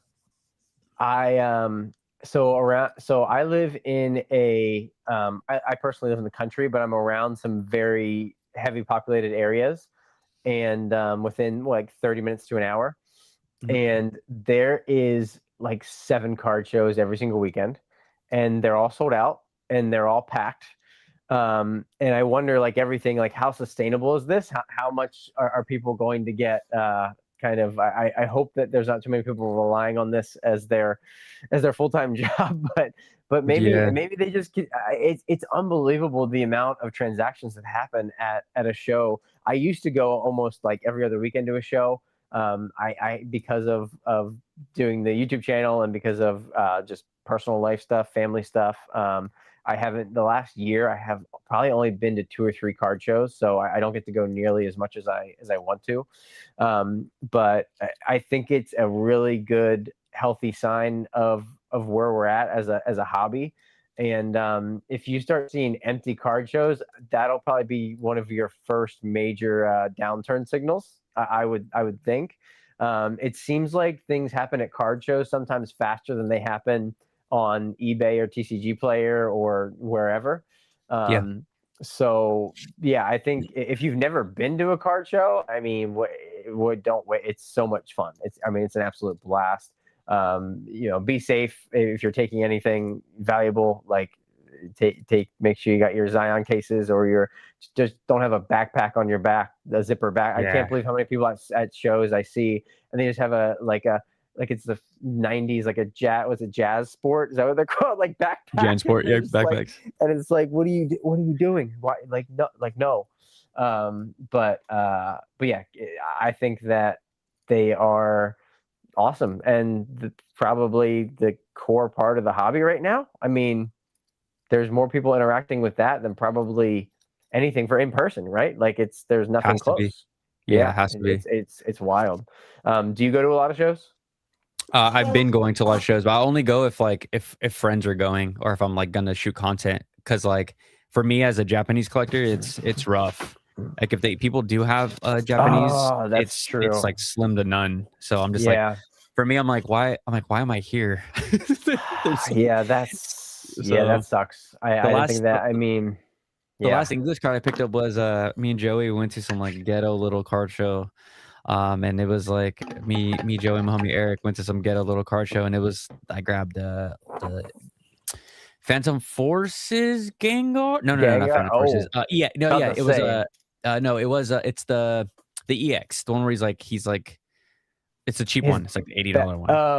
not the one Yeah. where he's like the side and I just that picked that one's one like the up. Yeah, thousands. I Yeah. just picked that one Okay. up. Yeah, yeah, super Nice. super I burnt, love that card. So so I'm good. a huge dude. So like these aren't even good ones, but I'm a huge. I love just the regular full arts with the solid background. I pick them up anytime I see these anywhere. I just pick them up. I don't even care what Pokemon it is. There was a regular Charizard in there, dude. I love the colors and the I wanted to bring my binder down. I left my binders upstairs. Yeah, I just really enjoy like it's almost like the artwork, like the Pokemon. It's kind of them in their regular form, just all the details like they kind of look like in the video game, and Hmm. then just a cool, colorful background that they usually like color match it. Yeah, Like I just think I love them. That is I've thought about going for, because they only started in Sun and Moon, I believe. I think XY was a little different. I don't think they had that style in XY. So, and there's only 3 or 4, maybe 5 or 6 per set. So it wouldn't be hard to, and they're super cheap. Like they're usually a couple bucks. Yeah, you have some of the evolutions and Charizards that are like 20 or 30 bucks, but yeah. that would be a sick binder to just have all the full arts. Hmm. That'd be sick. So yeah, I like card shows. I always pick those up, and antique shops. My wife loves antiquing, Yeah. and the amount of Pokemon cards that are antique shops now is wild. There's always 3 or 4 booths full of Pokemon cards. Dude, there's this pawn shop YouTube account that I follow, and they post Pokemon videos now. Oh, that sounds who, I I will, want to find that one. I'll send it to you. What's I'll Jeez, find it. I'll send okay? it to you after. Send that to me. They're That's like, awesome. why? They're like, this guy, this dude, that weekly Pokemon. I was like, I posted in the comments like, holy shit, we're in a bull run. Yeah, yeah. So like That's they because I found them from their shorts of like this guy came in and he like was like, oh, I think there's gold in here, and he like gives them this little tuba toy, and he's like, there's no gold in there. Like he scans it, he's like, there's no gold. He's like, oh, hold on, just wait right here. Let me go to my car. I have like a few things that I think have gold. It's a pawn shop, right? So he's just trying to right. Just trying to trying to offload scrounge something. anything. So I was like laughing, right? I'm watching these shorts. I was like, this found it interesting for some reason. And then I click the profile on accident, and it goes to their page, and they're talking about Pokemon. And he's That's awesome. explaining, yeah, and he's explaining to his boss. He's like a younger guy, he's probably like our age, explaining to his boss. His boss is like 60. Why they should buy more Pokemon cards. He's like, oh, everything is everything has gone up. Like we have to continue to keep Pokemon on the shelf and like blah blah blah. And they talk about like grading plays. They talk about graded cards. They talk about like holy That's we are wow. booming. Yep. Yeah. Like we're Yeah. gonna We have are, full pawn shop. It wasn't Pawn Stars, full pawn shop. dude. Um, Dude, It let me really find them. is. It really is underestimated how much we are booming. The Target release thing. My naive self, I was like, oh, like this is all clothing and water bottles and stuff like that. Like, it'll sell well, of course, but that'll all be there for weeks. Like that'll just be sitting there all summer, right? Like Yeah, that. Dude, every Target in the entire country got wiped out of everything that weekend. yeah, Like, do people understand like that? There was no cards there. It was water bottles and clothing. don't matter. Like, what are we doing? Like, it's just, That and people took the display. People stole the cardboard cutouts. I if mean, there come was a on. if there was a sticker on the floor, they would have stole that too. Oh, 100%. Everything. Just totally. I mean, dude, then what kind of person do you have to be to walk out with the metal? The people were taking the metal grate, clicking it off and walking out of the store. Like, what has gone wrong in your life, man? Yeah, I always we always talk economics with guests as well. I'm like, people are just struggling and they're willing to do anything to get by. We all know the job market is shit. We all know the Yeah, core inflation. We all know the job reports are terrible every single time. No one's hiring. Hours are yeah, getting cut. My hours have been getting cut by 15 minutes for like the past year. They're just chopping hours, really. chopping, chop. I work for UPS, so Yeah, it's just yeah. And I know yeah. that you did. So that's crazy because isn't more packages aren't more what do you call them, parcels being Parcels, yeah. delivered Mhm. every day, every week, more packages shipped. Nah, Like, really, nope. Nah, so like you what really. so like all these big companies that what they're gonna try to do is they're gonna be specialized. So I think UPS is going to be more specialized in like Target, Walmart, just big. They'll have these because we have contracts, right?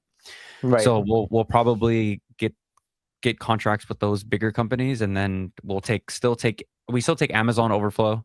We take USPS overflow. Okay. And that's pretty much it. Like I work in the department where it's a bunch of smalls because I'm on the computer all day, so I'm just correcting small packages. And Oh, okay. it's a pretty good gauge of the economy. So when the economy is doing great during peak season, November, December, I mean, I'm seeing like clothing brands. I'm seeing like all the bullshit, right? Bunch of Yeah. Amazon. Yep. Now it's just like there's nothing there. Like there's people. I mean, it's only high seniority that are getting the hours. Like that's pretty much it. Like I'm high seniority, been there for 17 years. Interesting. So it's the economy's terrible. It's absolutely like my job is like I when people say, oh, the economy's good, it's doing well. No, it's not. I'm telling you right now, it's So, terrible. not to add to the doomsday. So I'm in the food industry. I've been Oh, in the cool. food industry for 15 years. I'm in food sales, and the grocery stores, the butcher shops, the restaurants, all that stuff. Nobody can get anybody to work. You cannot get anybody to work in a deli, a meat department, it is brutal. Like I mean the skeleton of the skeleton crews. Yeah, And the meat prices are like beef is just all-time highs, and turkey is coming off all-time highs a little bit. I sell mostly meats. It's just I don't know how people are affording to eat meat anymore. It's wild. Like it's crazy. It is yeah, for crazy. sure. So it is something. Yeah, it's going to be interesting to see how the next few years go, and that is what makes Pokemon even more incredible. The fact that we're having all this economic turmoil and Pokemon is still booming bigger than it ever has. Something It's just like we're Yeah, living. It's like the Twilight Zone, dude. It's like the yeah. Twilight Zone. Well, I think it's tomorrow's video. It's like Pokemon is like this little safe space. Or no, I already uploaded that video. Never mind.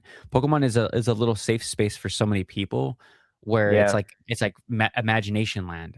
It's like, It's an no, escape. what's happening is people are putting shit on credit cards. Credit cards are like during recessions, what actually credit cards do is they'll raise people's credit limit so that you feel like you're closer to that 30% usage and you feel like you have more money. You feel like your monthly payment is coming down, but then what do people do? They spend, they spend, they spend. Spam. So that's where Pokemon is. That is what's fueling. Yeah. And yes, you may get the free tendies, right? But you're I was gonna gonna say, outspend. sadly, yeah, You're gonna and outspend the then free tendies.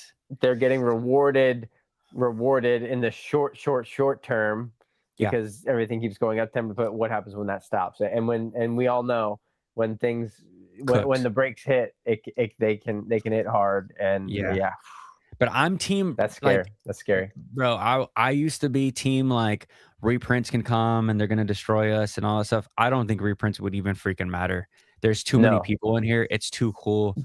Yep. Like it's I mean, there's kids are wearing Pokemon backpacks, shirts, shoes, adults are wearing. People are lining up for every single drop, regardless if it's perfect order or freaking Mega Evolutions 01. Yep. Like it doesn't E- even matter. even if the new printing facility doubles the output, which I don't think it will double, because Yeah. they definitely have more than 1.2 million square foot right now of printing facility. Even if it doubles, the hobby has tripled, quadrupled, 5x, 10, whatever. So I agree with you. I don't think they can print enough for a long time. Yeah. Um, it's going to be interesting. Yeah, it's crazy. It's what the only thing that's gonna fix this market is a government regulation for rip and shippers. That's the only thing I can see that can slow this market down. But yeah, but then people are just going to go back to get local game shops and buying it other places, right? All that product will go back to will So stop getting backdoored. let me get your thoughts on this. So I hear this a lot in my comment section. They say, well, if rip and shippers stop, right? If the government came in, regulated rip and shippers, and they're not allowed to, do the gambling or whatever, it's going to slow down, the thousands of booster packs are getting maybe millions of booster packs are being Oh, opened millions. a week, Oh, millions. a week.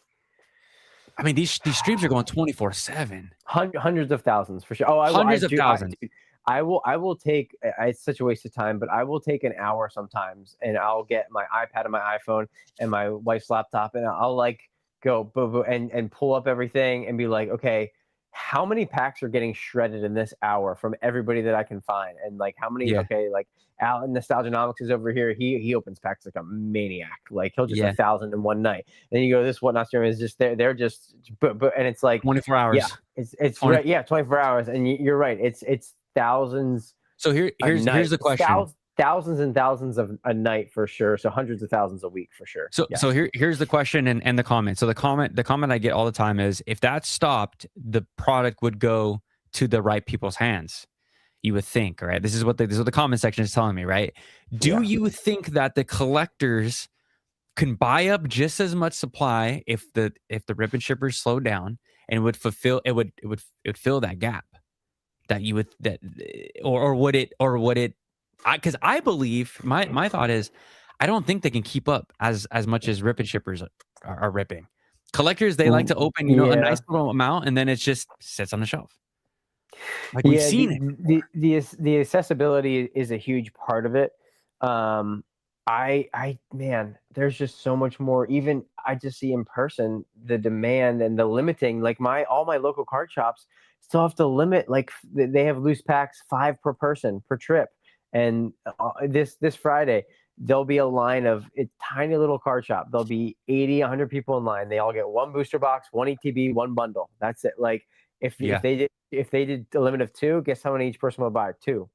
If they did Yeah. a limit of 3, guess how much each person will buy? 3.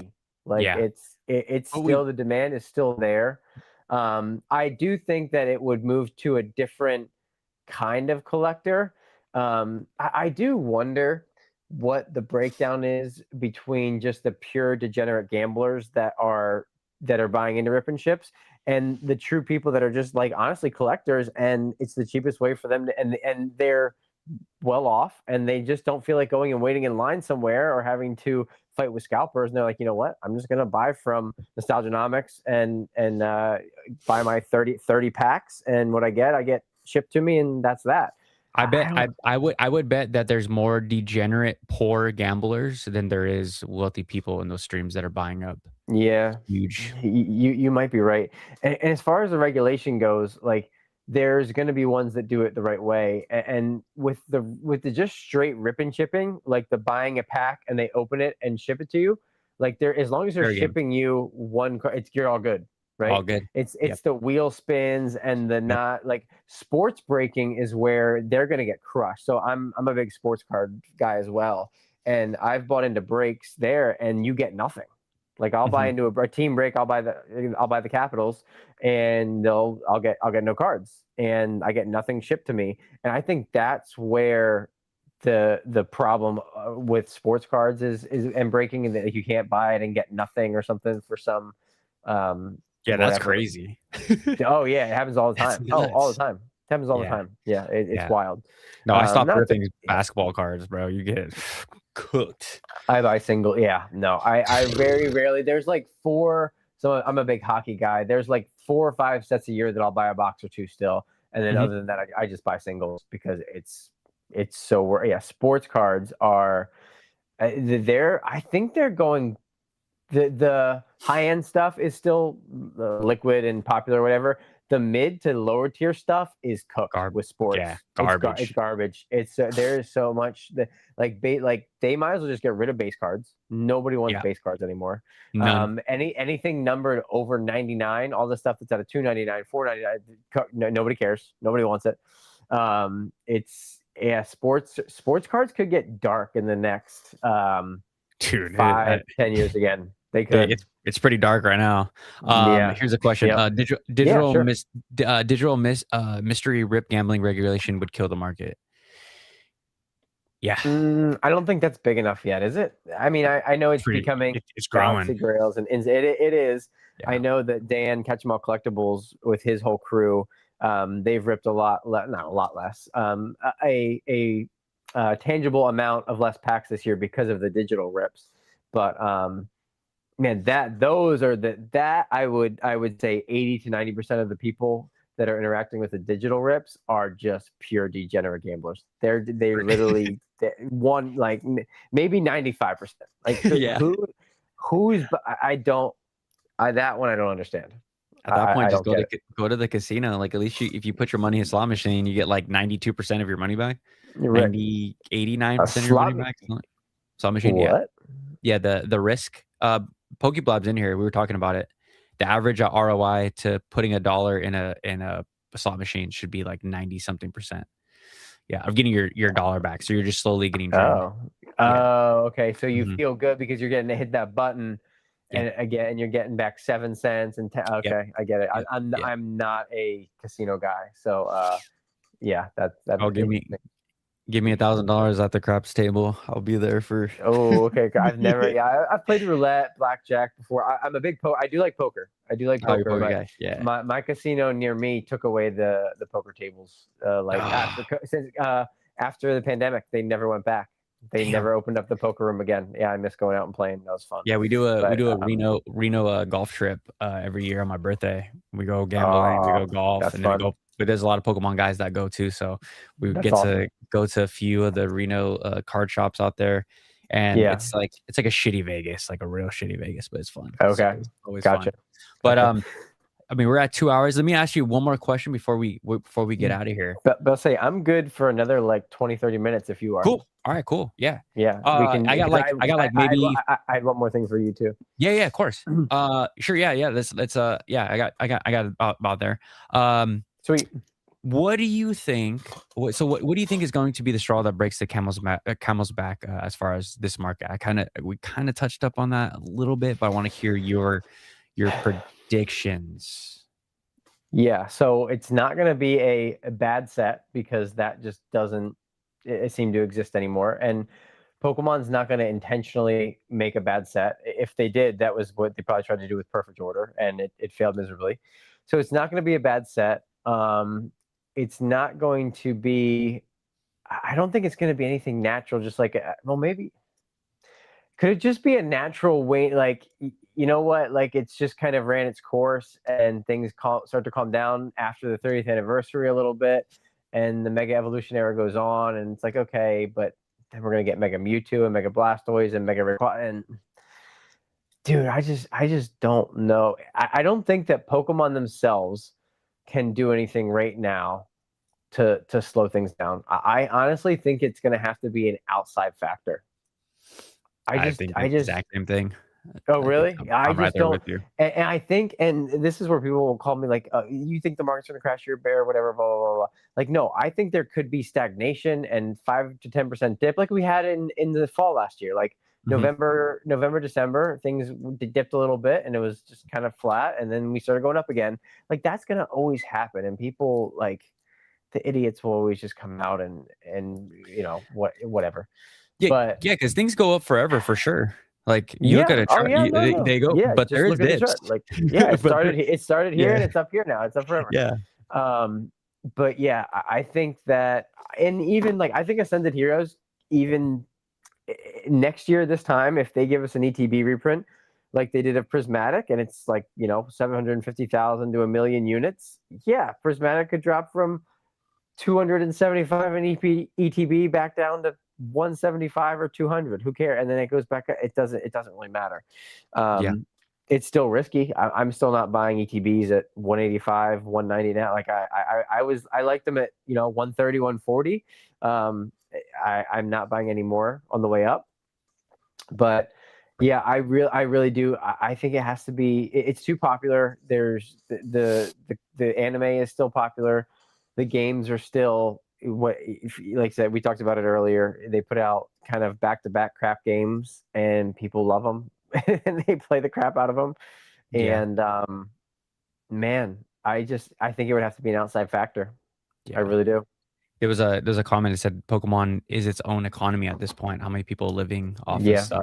I mean, bro, I was like when like I said, my job was doing hour cuts and like, dude, it was getting pretty rough, and that's what I was able to sell a lot of my sealed product, pay the bills, keep everything flowing. And I was like looking yeah, around, like, damn, this is yeah, the Pokemon investing is it's investing, dude. not on purpose, but Dude, I never knew. Did you watch PokeVault's video from maybe a week or two ago?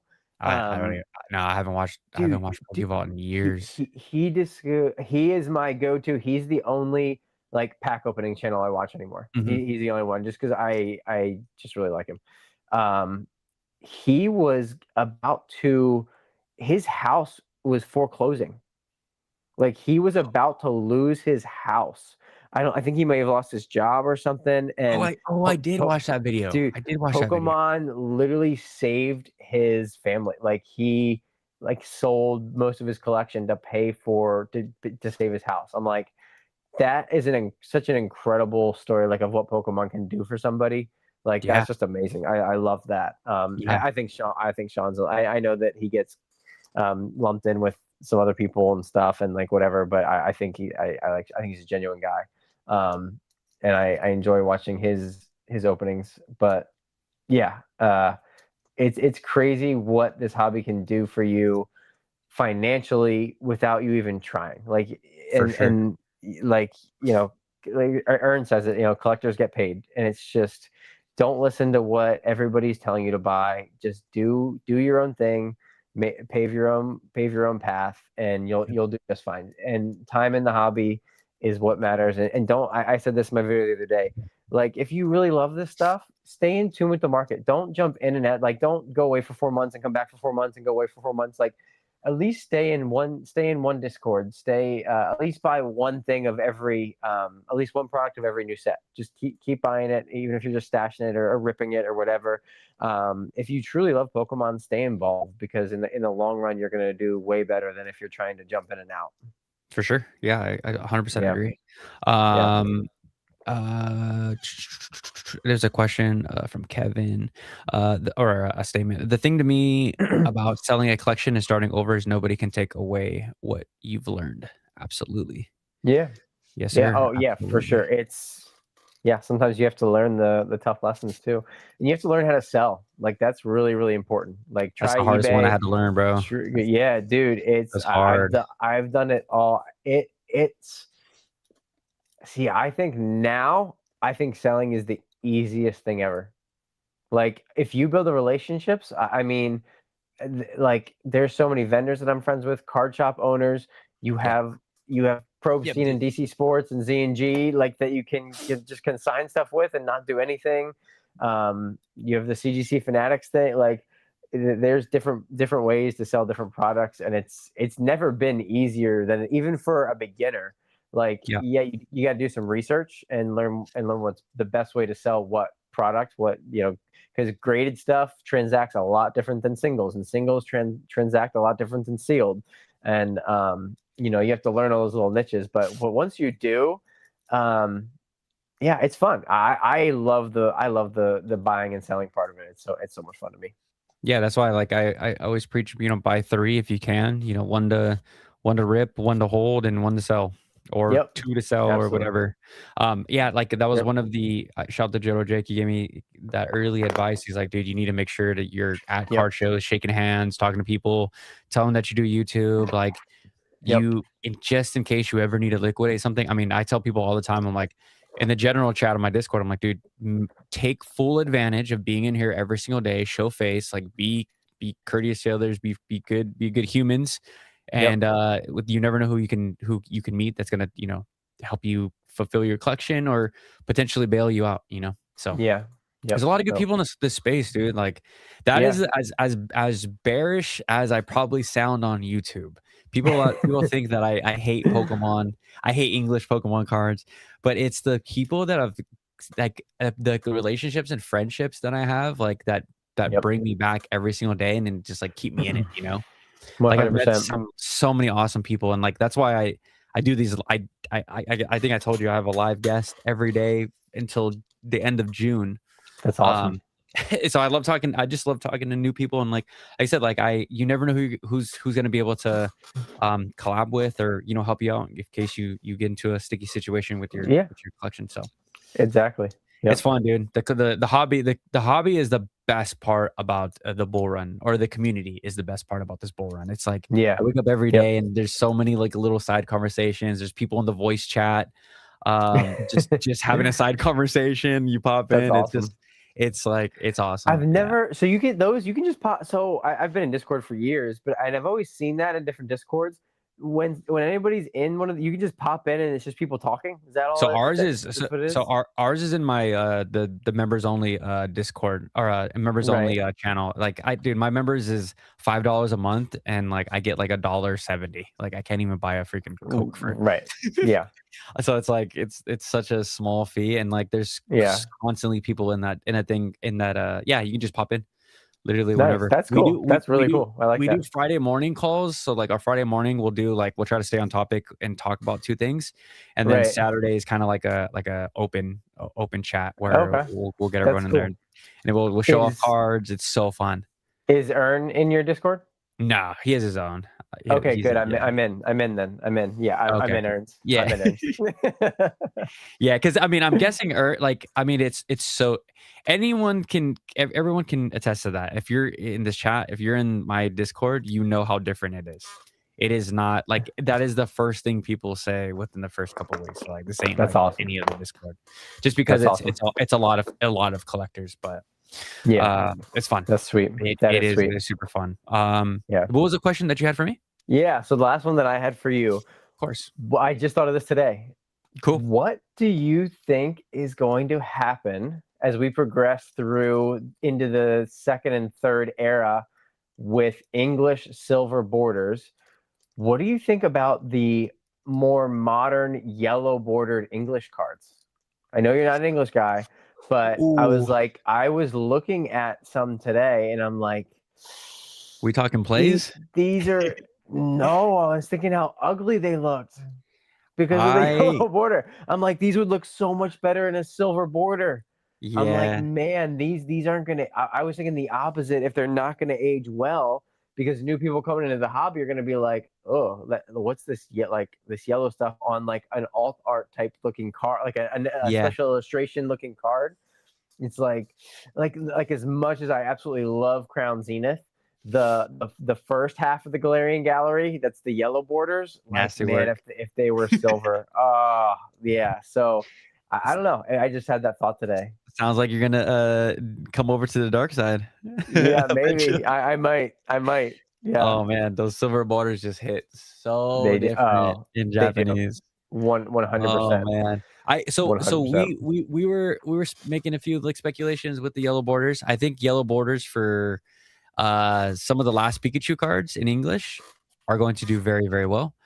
We also believe that just Pikachu cards in general, any card that has the yellow borders that kind of accent the Pokemon, I think are Yeah, going to do well. Pikachu's will do great. Yes, 100. Yeah.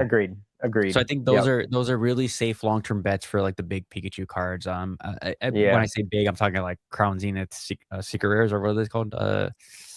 With all the oh my gosh, I'm Trainer terrible. gallery. The trainer gallery, the one where Pikachu's like flying out, it has like the Crobat and the Yeah, oh, it's all a the secret rare. Pokemon. That The one's secret rare, yeah, yeah, secret rare. Yep. yeah. So like I think those cards will do well. Like I said, Yep. some of the other, but it was I know so many people had a hard time switching over to the silver borders. And I was like, why? It's just Yeah. Well, but yeah. I don't understand why they look Hot great. take, hot Yeah. take, but I think English should have stayed with the yellow borders just to make them different from Ooh. Japanese. Yeah. I was really surprised that they did make the switch after like 27 years. Mhm. I was really surprised, and it's like it's different printing facilities, so it's not like, and it's different language on the card, so it's not like it's for ease of like the printing plates or anything. So yeah, I was actually confused of why they did it as well, but I'm not mad. I think the cards look gorgeous now. Like, bro, let me show you my favorite Gengar card of all time, Oh, and why it looks so much better in with silver borders. is it? Wait, is it? No, I was gonna guess the one where he's like by the fireplace, but that's Yeah, not that. the Mirage Forest Gengar with Oh, this with yellow borders looks disgusting. yeah, I can't even imagine. Yes, I don't. that Is this looks amazing. what's this? What's a Mirage Forest in English? Is it Hollow Phantoms Gengar? Phantoms Gengar. Oh, it is. It's here. You go. I got it. Damn, that was first T. Here we go. Bam. Don't like it. Oh yeah, no, Mm-mm. nope, Just nope. makes so much more sense like this. Yeah, So appealing to the eye. Oh, yeah, agreed. Because yeah. there's no yellow or any complementing color on there whatsoever. Yeah. For yellow. Yeah. So if Yep. anyone wants this card, this is not a $62 card, by the way. It's a bid. Yeah, I was And gonna it's say. not cheap. It's not a cheap Gengar, but yeah, I kind of I don't know. I think they're gonna is be Gengar. Is Gengar your favorite Pokemon? Raichu and War Turtle, and then Oh, okay, Gengar. Raichu. Oh, that's right. I did know that. Here, I'll spill a play, a little spec. Let's give a play for all the people that popped in. Oh, you might be a little late. You might be a little late. But yeah, I've been picking up a couple of these. Do you like the Akira art?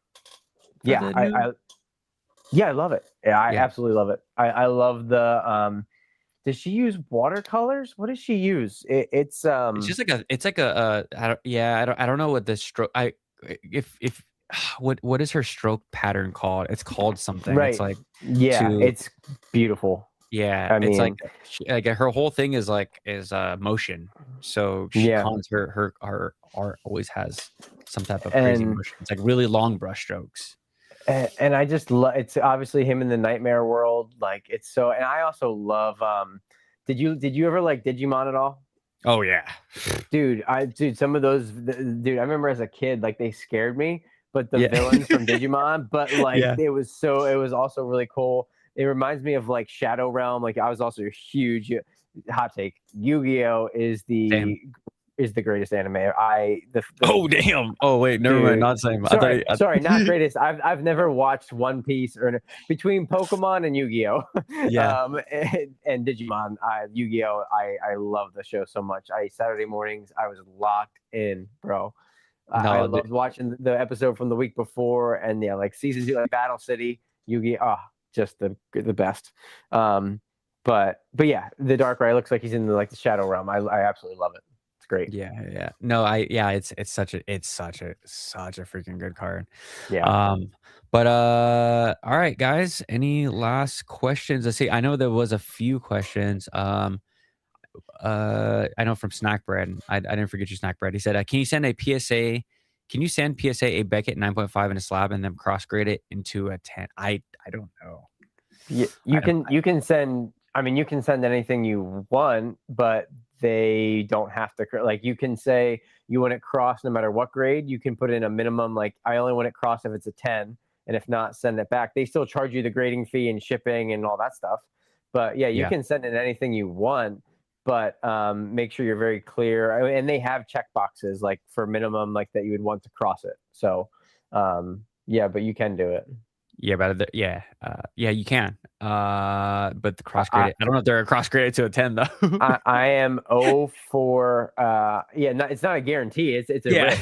They just regrade it. They regrade it. But but you know what's weird, Henry? Like, they have to grade it in the slab, because once they crack it, they can't put it back in the Beckett slab. Like, if it's at PSA, I mean, maybe now because they own it, but before. So I never understood how that works. So, like, does the grader have to grade it through the plastic?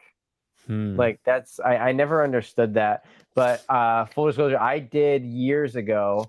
I sent like 5 or 6 cards to cross. I sent 9s to try to cross grade to 10s, and I was 0 for 5, and just had to get them all shipped back, and just totally took a bath. So I don't think it's easy to do. Pack Hype Collector say, "What up, Henry? You sticking with PSA even though they are tripping with the wait times? PSA forever. Too good liquidity. I just can't. I mean, me and Krabby talked about the it's just money. PSA slabs are just if you can give someone $10, they could potentially give you back 50. You're gonna continue to give them the $10. So, but you know what drives me nuts though? Like, imagine if you went to your LGS and you bought a Phantasmal Flames booster box, and you open it right there, and you pulled the Charizard, right? And you're like, sweet, you're celebrating with your friends, and then you turn around, and like then the LGS owner is holding your Charizard, and he's holding his hand out, and he says, "That'll be another $100, please." You're like, what are you talking about? Well, you got the best. You got the best card from the set. So it's an $800 card. So you're gonna make money on this, but you owe me another $100 because I sold you this box. That's what PSA does, and everybody's just okay with it. Oh, I hate the upcharges, dude. The upcharge. That's what I'm talking about. It's like, oh no, this is worth more now. So we like. What? No. I don't like. We argued it in this on Discord last month. I mean, heavily, but really? it's just like some guy was like, it's disgusting. It's like like I'm like, bro, but that's just their business plan. That's what's baked into the business plan. Like, you can go grade with anybody that you want. You literally don't have to, like, you don't have to agree with it. So if you don't agree with it, you don't want that stuff, just don't sell the. It's really that easy. I hate it. I don't think my card should. I mean, that's why my ears perked up when Tag, doesn't have any of the upcharges for some of these big cards. It's super cool. Neither does CDC. CDC, yeah. So I enjoy that, but dude, my cards are coming back. They're probably going to be 9s, like they're older cards, 8 or 9s, if I hope. And they're not pushing the $500 limit. They're not even going to be a close to $1,000 card. So I don't have to really worry about that. But I do feel for the people sending in those big cards. It's Carlos says, I can't afford grading services now, so I just buy empty slabs online and customize my own. Cool. That sounds cool. That does sound cool. I'd like to see some of those. I love what people are doing with the like extending the artwork around and those Oh, do you? Yeah. Oh, yeah. It's yeah. This is from They're Etsy though. it's Yeah, awesome. because I Okay. got Nice. a cooked Tyranitar Korean, and then I just threw it into Nice. this, and it's Yeah. yeah, it's fine. Yeah. Love sleepy tea. The sleepy and any like here's a play. Any Pokemon that's Sleeping sleeping, freaking buy it. I don't just buy it. If a Pokemon is sleeping on a card, you buy it. Don't even think about it. Just buy it. or shiny. Or well, I mean, you're talking to the. I Sleep, mean, yeah, sleepy and yeah. I shiny. mean, Dude, yeah. the That's crazy thing is that Akira Zard from Shiny Treasures EX and Paldean Fates, yes, no one wanted that card. No, dude. like they're like, oh my gosh, Dude, if you go back on my channel, is it the first short? Dude, so back in the fall, I started posting shorts on my channel before I started posting videos. One of my first shorts was featuring that card. I absolutely love it. It's yeah, love it. yeah. So now everyone is talking about the insurance in the chat, but like I said, the cost of doing business, like it's if I mean dude, I'm not gonna go into Whole Foods and being like, why is this carrot $6 when I can go grab it at freaking grocery outlet for 50 cents? Like Right. that's the cost of doing business. You can go like this is you could literally go down the street and just go grab the. So Yeah, Chimera says sunk cost fallacy. But is it? Like, I don't know. and then there's the insurance cope as well. Yeah, right. Yeah.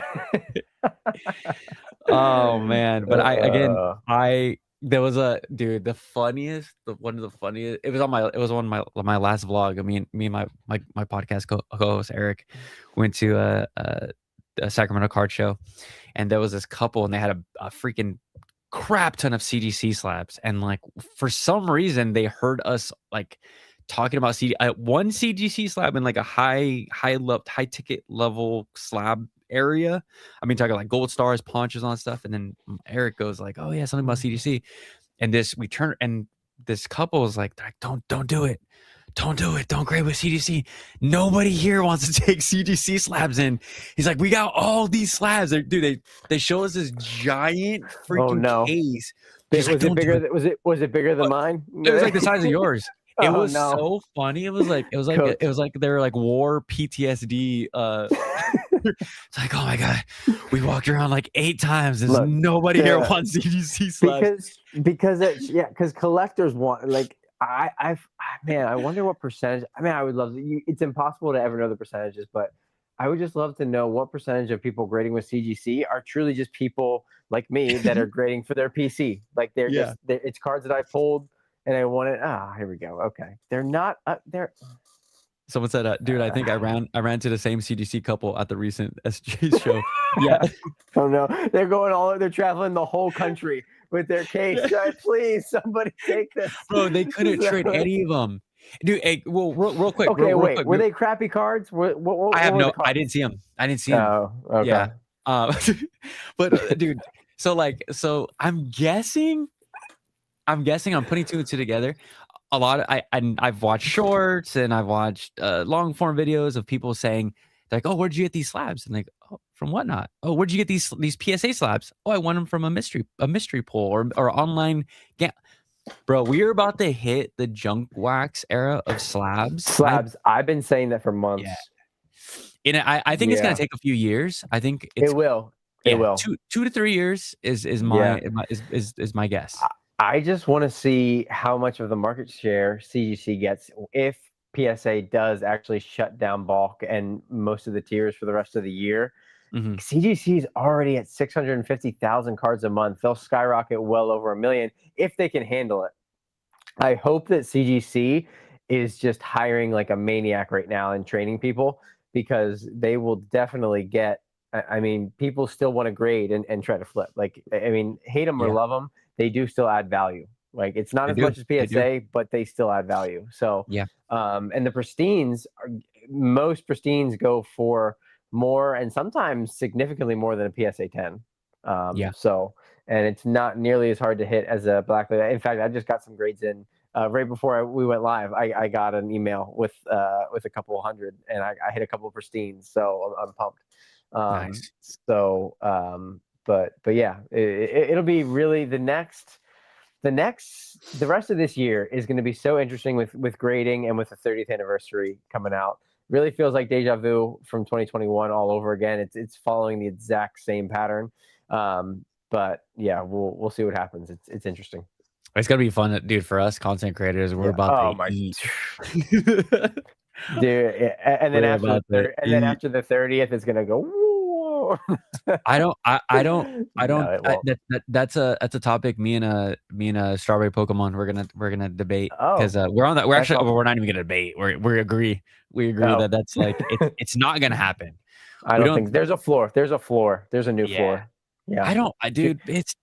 Unless we go back to freaking Rebel Clash style pulls hits. Oh, We're yeah. not going. We're not Yeah. coming down anytime soon, dude. Yeah. No, I agree. I Yeah. agree. I agree. Yep. Yeah. Shout out to Joe Jake. He says, at the end of the day, grade with who you like, but stop yelling at the clouds. Yeah. I agree. I agree. But Jake, YouTube pays me to yell at the clouds, so I have to continue to do it. Sure. Oh, Jake. I'm so glad Jake is here. Bro, you pointed out the Pikachu, the silhouette in the back of the Bulbasaur like 3 months ago, and then everybody goes bananas about it like last week. Like, just watch everybody just watch Jodo Jake's channel, and Yeah, Jake did a you'll have great video. known there was. I loved all 3 of those videos. Were amazing, and they got way too little love. People don't appreciate art.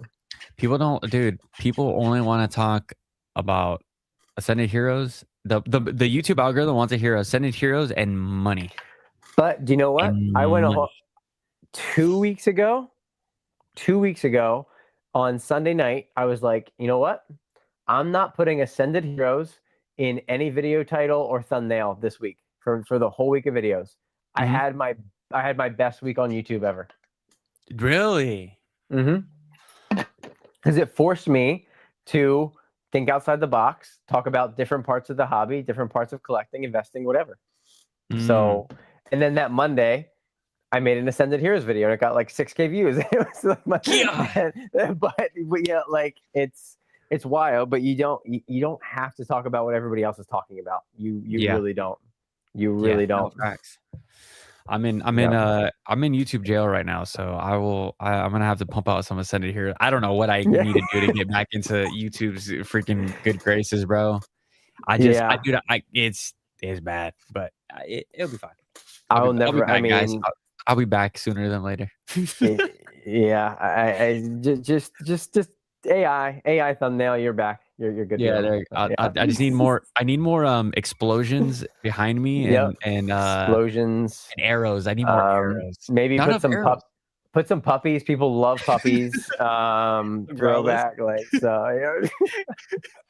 Puppies. What else? Huh? Money and puppies and explosions. And they're done. And put a silhouette of Mr. Beast hidden in the corner.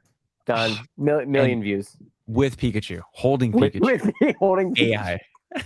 Pikachu AI. Oh man, I thought, bro. This morning, I thought I cooked with like my thumbnail, the AI video thing. Yeah, and then I got hit with an ad limitation. So that just destroyed. I'm like, are you freaking? What is that? Wait, what does that even mean? It's just like here. I'll show you. I sent it to Heart Attack. He asked me what if I think I sent the photo. Yeah, so it was just I'm curious. I've only seen the back end of YouTube again on my iPhone. So like I have the YouTube Studio app, but I think I'm still limited with what analytics I see, and I don't even know. I don't change any settings or do anything on my back end. So whatever the default settings are for YouTube and the ads and whatever, because I've had people ask me like, "Oh, what do you roll? Like, how often do you do ads?" I'm like, "Dude, what? I have no idea what you're talking about." Like, yeah, it would just default to automatic. Oh, okay, yeah. I just let it do its thing. I have no idea. Yeah, so I don't know who the hell I sent it to. Maybe I don't know, but it's out there, and somebody has this picture. But I just got like a yellow like alert thing on my analytics, and it said like it's like, oh, it'll be pushed to like whatever, like it's just limited. And I was like, "Oh my god, that was such a good thumbnail." Like, I tried so hard on that freaking I was like, "I thought I cooked, and I thought it was a good Uh, video." And then I appealed it, and then it took it off. But at that point, bro, it doesn't matter. Like, it's already too it's late. dead, It's right? dead. You might as well delete the video and repost it the next day or something. And try like Yeah, it's cooked, bro. I was that's so bummed, but wild, whatever. Try again. What I think is dude. like Yeah, maybe because I put AI in the thumbnail and I put like a robot. I don't know. I don't know yeah, how YouTube works, but I texted my yeah. boy. I was like, dude, I was like, did I cuss? Did I cuss in the first like 30 seconds? And I went back and They took that away. They took that away. oh, they They did. stopped. They took that Oh, away. Maybe I remember CTR talking about it because he would always wait the 30 seconds and then just drop an F bomb. But yeah, I believe they stopped that. Maybe the beginning of the year they stopped that. okay. Okay, I'm pretty sure you can fact check me, but I'm pretty sure they did. I don't even take the chance anymore with But like the yeah, cuss. yeah, I Yeah, don't I'm either. like, I'm Yeah, I don't cool. either. Right. Yeah. Tim Collects Car says YouTube algorithm doesn't like my binder walkthroughs. Nah, they hate binder. If you want to just get Oh, really? no views, yeah, bro. Like Oh my gosh, you're right. I did a binder video. It did. Yeah, you're right. Oh my gosh, it was so bad. yeah, Yeah, I agree. Yep. Yeah, you're right. you Yeah, didn't you're have right. enough money. You didn't have it. You should have showed your binder with money in there. Just surround it with With money. Yeah, money, and just the word ascended heroes just everywhere. yeah. And That would have been better. I always tell people the more product you also have in your background, the better your videos will do. People love seeing a shit ton of sealed product. There's like, Oh, oh I'm gonna take. You know what? I try to limit it. Like I used to have more, and I want to get more obscure things in my background. I have to go to my storage unit and get some stuff. Because yeah, I try to have things that no one else has in my background. yeah, Like say, bro, like Sudabudu. dude, I got a Pikachu figure. I got like figures. I got Gengar art. I got Yeah, dude, that's vintage sick. art. I got Japanese booster or Japanese video games. That it's the sealed product is very minimal on my channel. Yeah, yeah, that's sick. But That's all right, bro. yeah. 2 hours and 35 minutes. All Holy right, shit! man. I didn't want to, dude. I didn't want to take up your whole night. I hope Dude, everything's okay. no, oh yeah, no, but the wife and daughter have been in bed for hours, so Okay, cool, cool, cool. we're all Gucci, dude. Yeah, no, thank you so much for having me on. This was an absolute blast. Yeah, bro. It flowed to 2 hours and 30. Dude, it went It by too fast. it felt like 20 minutes. Yeah, for sure. Like I said, if you're down to pop on next month, I'm gonna hit you up. If you wanna. Absolutely, dude. Okay, Dude, cool. get me on the schedule. Let's do it. Sick. We can do monthly. I love it. Sounds good. Hell yeah. Yeah, I'm Hey man, down. I'm gonna take you up on that. Don't Yeah, okay, dude. cool. Absolutely, of course, absolutely. Let's do it. Cool. And everyone make sure like hit all Krabby stuff is in the description. So please go give him a follow. Like don't enjoy enjoy the stream and be like, all right, thanks later. Like especially I everyone in appreciate my it. community, please go give Krabby a follow. Please do it for me. Do it for me. But all right, guys, we'll talk to you guys later. Peace Thanks, man. out. Peace out. Yeah.